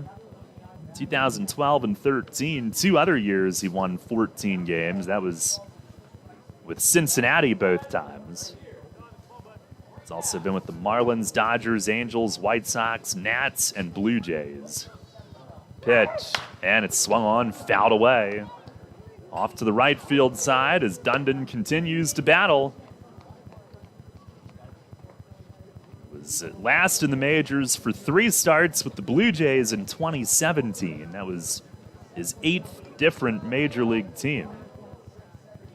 71-59 in the majors, 3.64 ERA. It's pretty good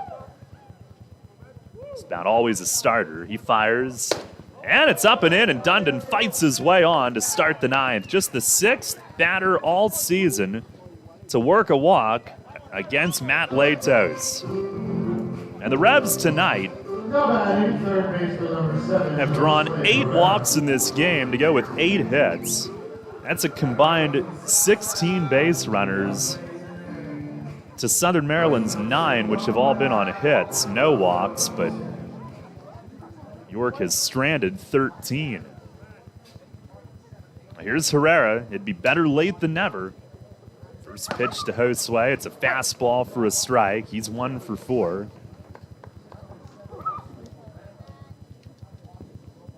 Singleton scored back in the 4th tonight.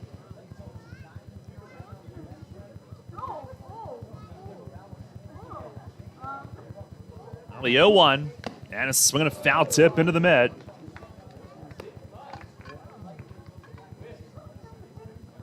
I believe that was a split from Latos. Pretty sharp, pretty quick.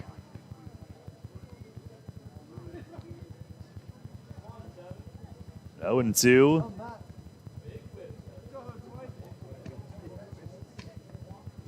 Been in some big trades. Latos has. He's set. Here's the 0-2 pitch, and it's down and in. Herrera backs out of the way. After the 2011 season, Padres traded him to the Reds for Yonder Alonso, Brad Boxberger, Yasmani Grandal, and Edinson Volquez. It was a huge trade with some guys that were still prospects. 1-2. That is high and wide.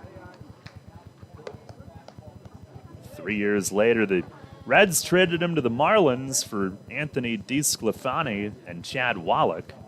Not quite as big of a deal, but then at the deadline in 2015, part of a 3-team trade.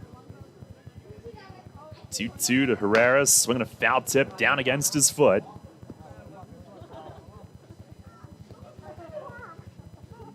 Deadline in 2015, the Marlins traded him with Mike Morse to the Dodgers. Braves sent Bronson Arroyo, Luis Avilan, Jim Johnson, Jose Peraza, and Alex Wood to the Dodgers. Dodgers sent minor leaguer Zachary Bird, Hector Oliveira, and Paco Rodriguez to the Braves. Not done yet.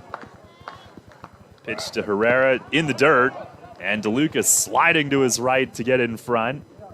Now Latos, a full count walk to Dundon, and now goes to a full count on Herrera here to start the 9th. And the last portion of that, the Dodgers sent Victor Araujo, Kevin Guzman, and Jeff Brigham to the Marlins. Oh, there is more. The Marlins sent a 2016 competitive balance round A pick to the Braves. Like, how do you figure all that out? 3-team trade. And he was one of 13 players included. Pitch to Herrera, grounded foul, first base side, past Sandy, who's back for another round of first base coaching here in the 9th.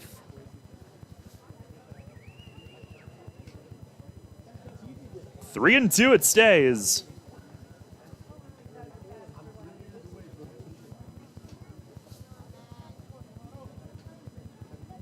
Now the pitch. Swing and a shot at second, one hop. Blackstone to short, Baca to first, double play. 4-6-3, and the base is empty with 2 outs.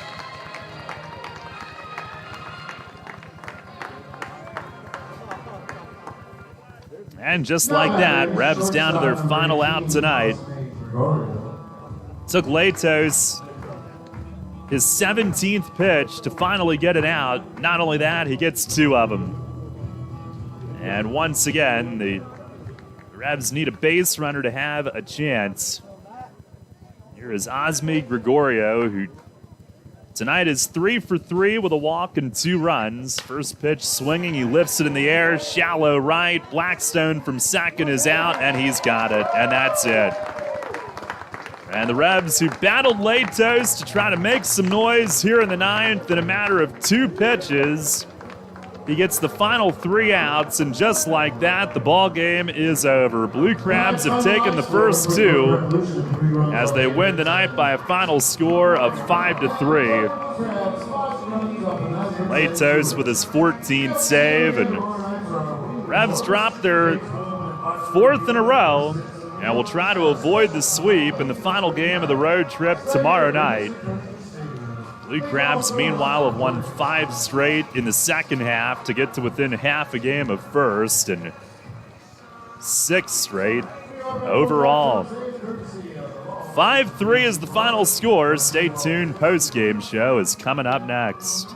Since 1934, PSECU has given Pennsylvanians financial opportunities to live a better life. We are a credit union who offers valuable free and low-fee financial products, broad lending options, and outstanding money management for financing life. At PSECU, we are proud of who we are and committed to who we serve because our Pennsylvania roots run deep. We are banking on a difference. Visit PSECU.com to join us. This credit union is federally insured by the National Credit Union Administration. Equal Opportunity Lender. Hey Revs fans, now's your chance to win big with the Revs and Shipley Energy. This season, during every home game at Peoples Bank Park, it's the all-new Shipley Energy Grand Slam inning. Each game, 1 inning will be designated, and 1 name will be selected as the contestant. If the Revs hit a Grand Slam that inning, you could win $5,000. To enter, stop by Fan Services and fill out your form, or enter via the York Revolution app or YorkRevolution.com. Sign up today and win big with the Revs and Shipley Energy this season. Backed by popular demand, Grumpy Old Men, the musical, returns to the stage at Dutch Apple Dinner Theater, playing August 5th through September 4th. Based on the 1993 film, the story centers on 2 crotchety old neighbors, Max and John, who've been feuding most of their lives, but are reunited in friendship by their charming and eccentric new neighbor, Ariel. This laugh-out-loud story of family, friends, and romance is guaranteed to delight. For reservations, call the box office at 717-898-1900 or visit DutchApple.com. New FM signal, new website. Visit us online at 989WOYK.com and take us on the go. Download the new WOYK app today.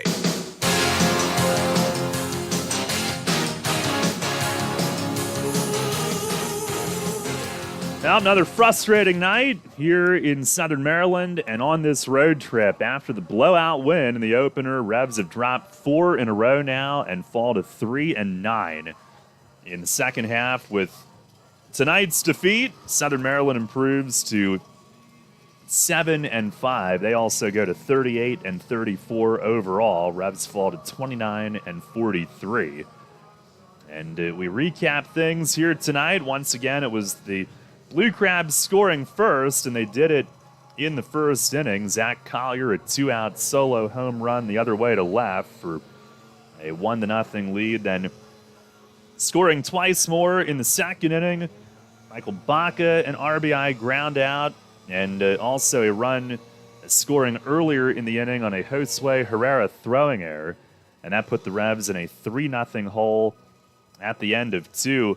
Carl Bryce needed about 20 pitches per inning to get through the first 3, and he walked 1 batter in each inning but did not allow a hit until, with 2 outs in the 4th inning, Josue Herrera singled to right, Osmi Gregorio reached on an infield hit, and Tyler Hill cashed in. A 2-run double line to deep left field, and that brought the Revs within 3-2, but stranded 2 in that 4th inning, and unfortunately that was a sign of things to come tonight as they stranded a total of 13 in the game. And maybe the most frustrating juncture of the game was in the bottom of the 4th inning when Southern Maryland got those 2 runs right back, and did so when Alex Crosby doubled off the corner of the first base bag to lead off the inning.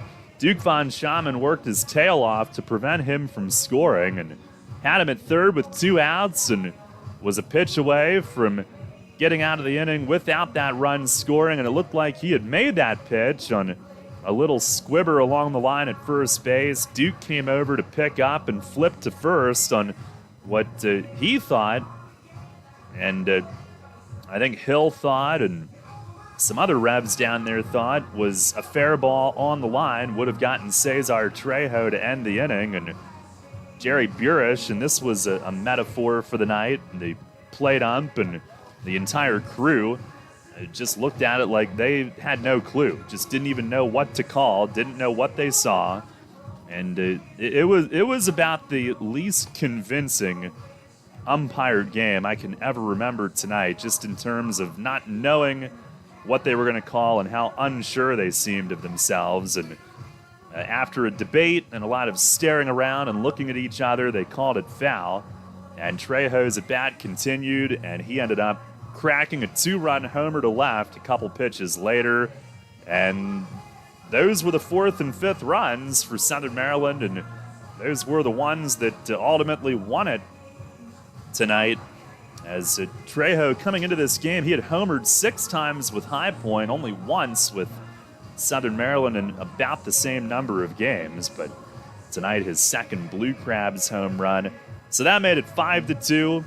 And the Revs in the 6th inning, another 2-out rally as Tyler Hill doubled down the line in right, scoring Gregorio to make it 5-3. Gregorio had singled with 2 outs, chasing Carl Bryce after 5 2/3, and Hill drove him in. But Revs left the bases loaded that inning, left them loaded in the 7th, stranded 2 more in the 8th, and stranded 13 total tonight as they fall by the 5-3 final. They went 3 for 12 with men in scoring position, and they had 8 hits and 8 walks, a combined 16 base runners to Southern Maryland's 9 when you add up their hits and walks, and all 9 of theirs were on hits. Revs didn't walk any tonight, but just not able to come up with the big hit.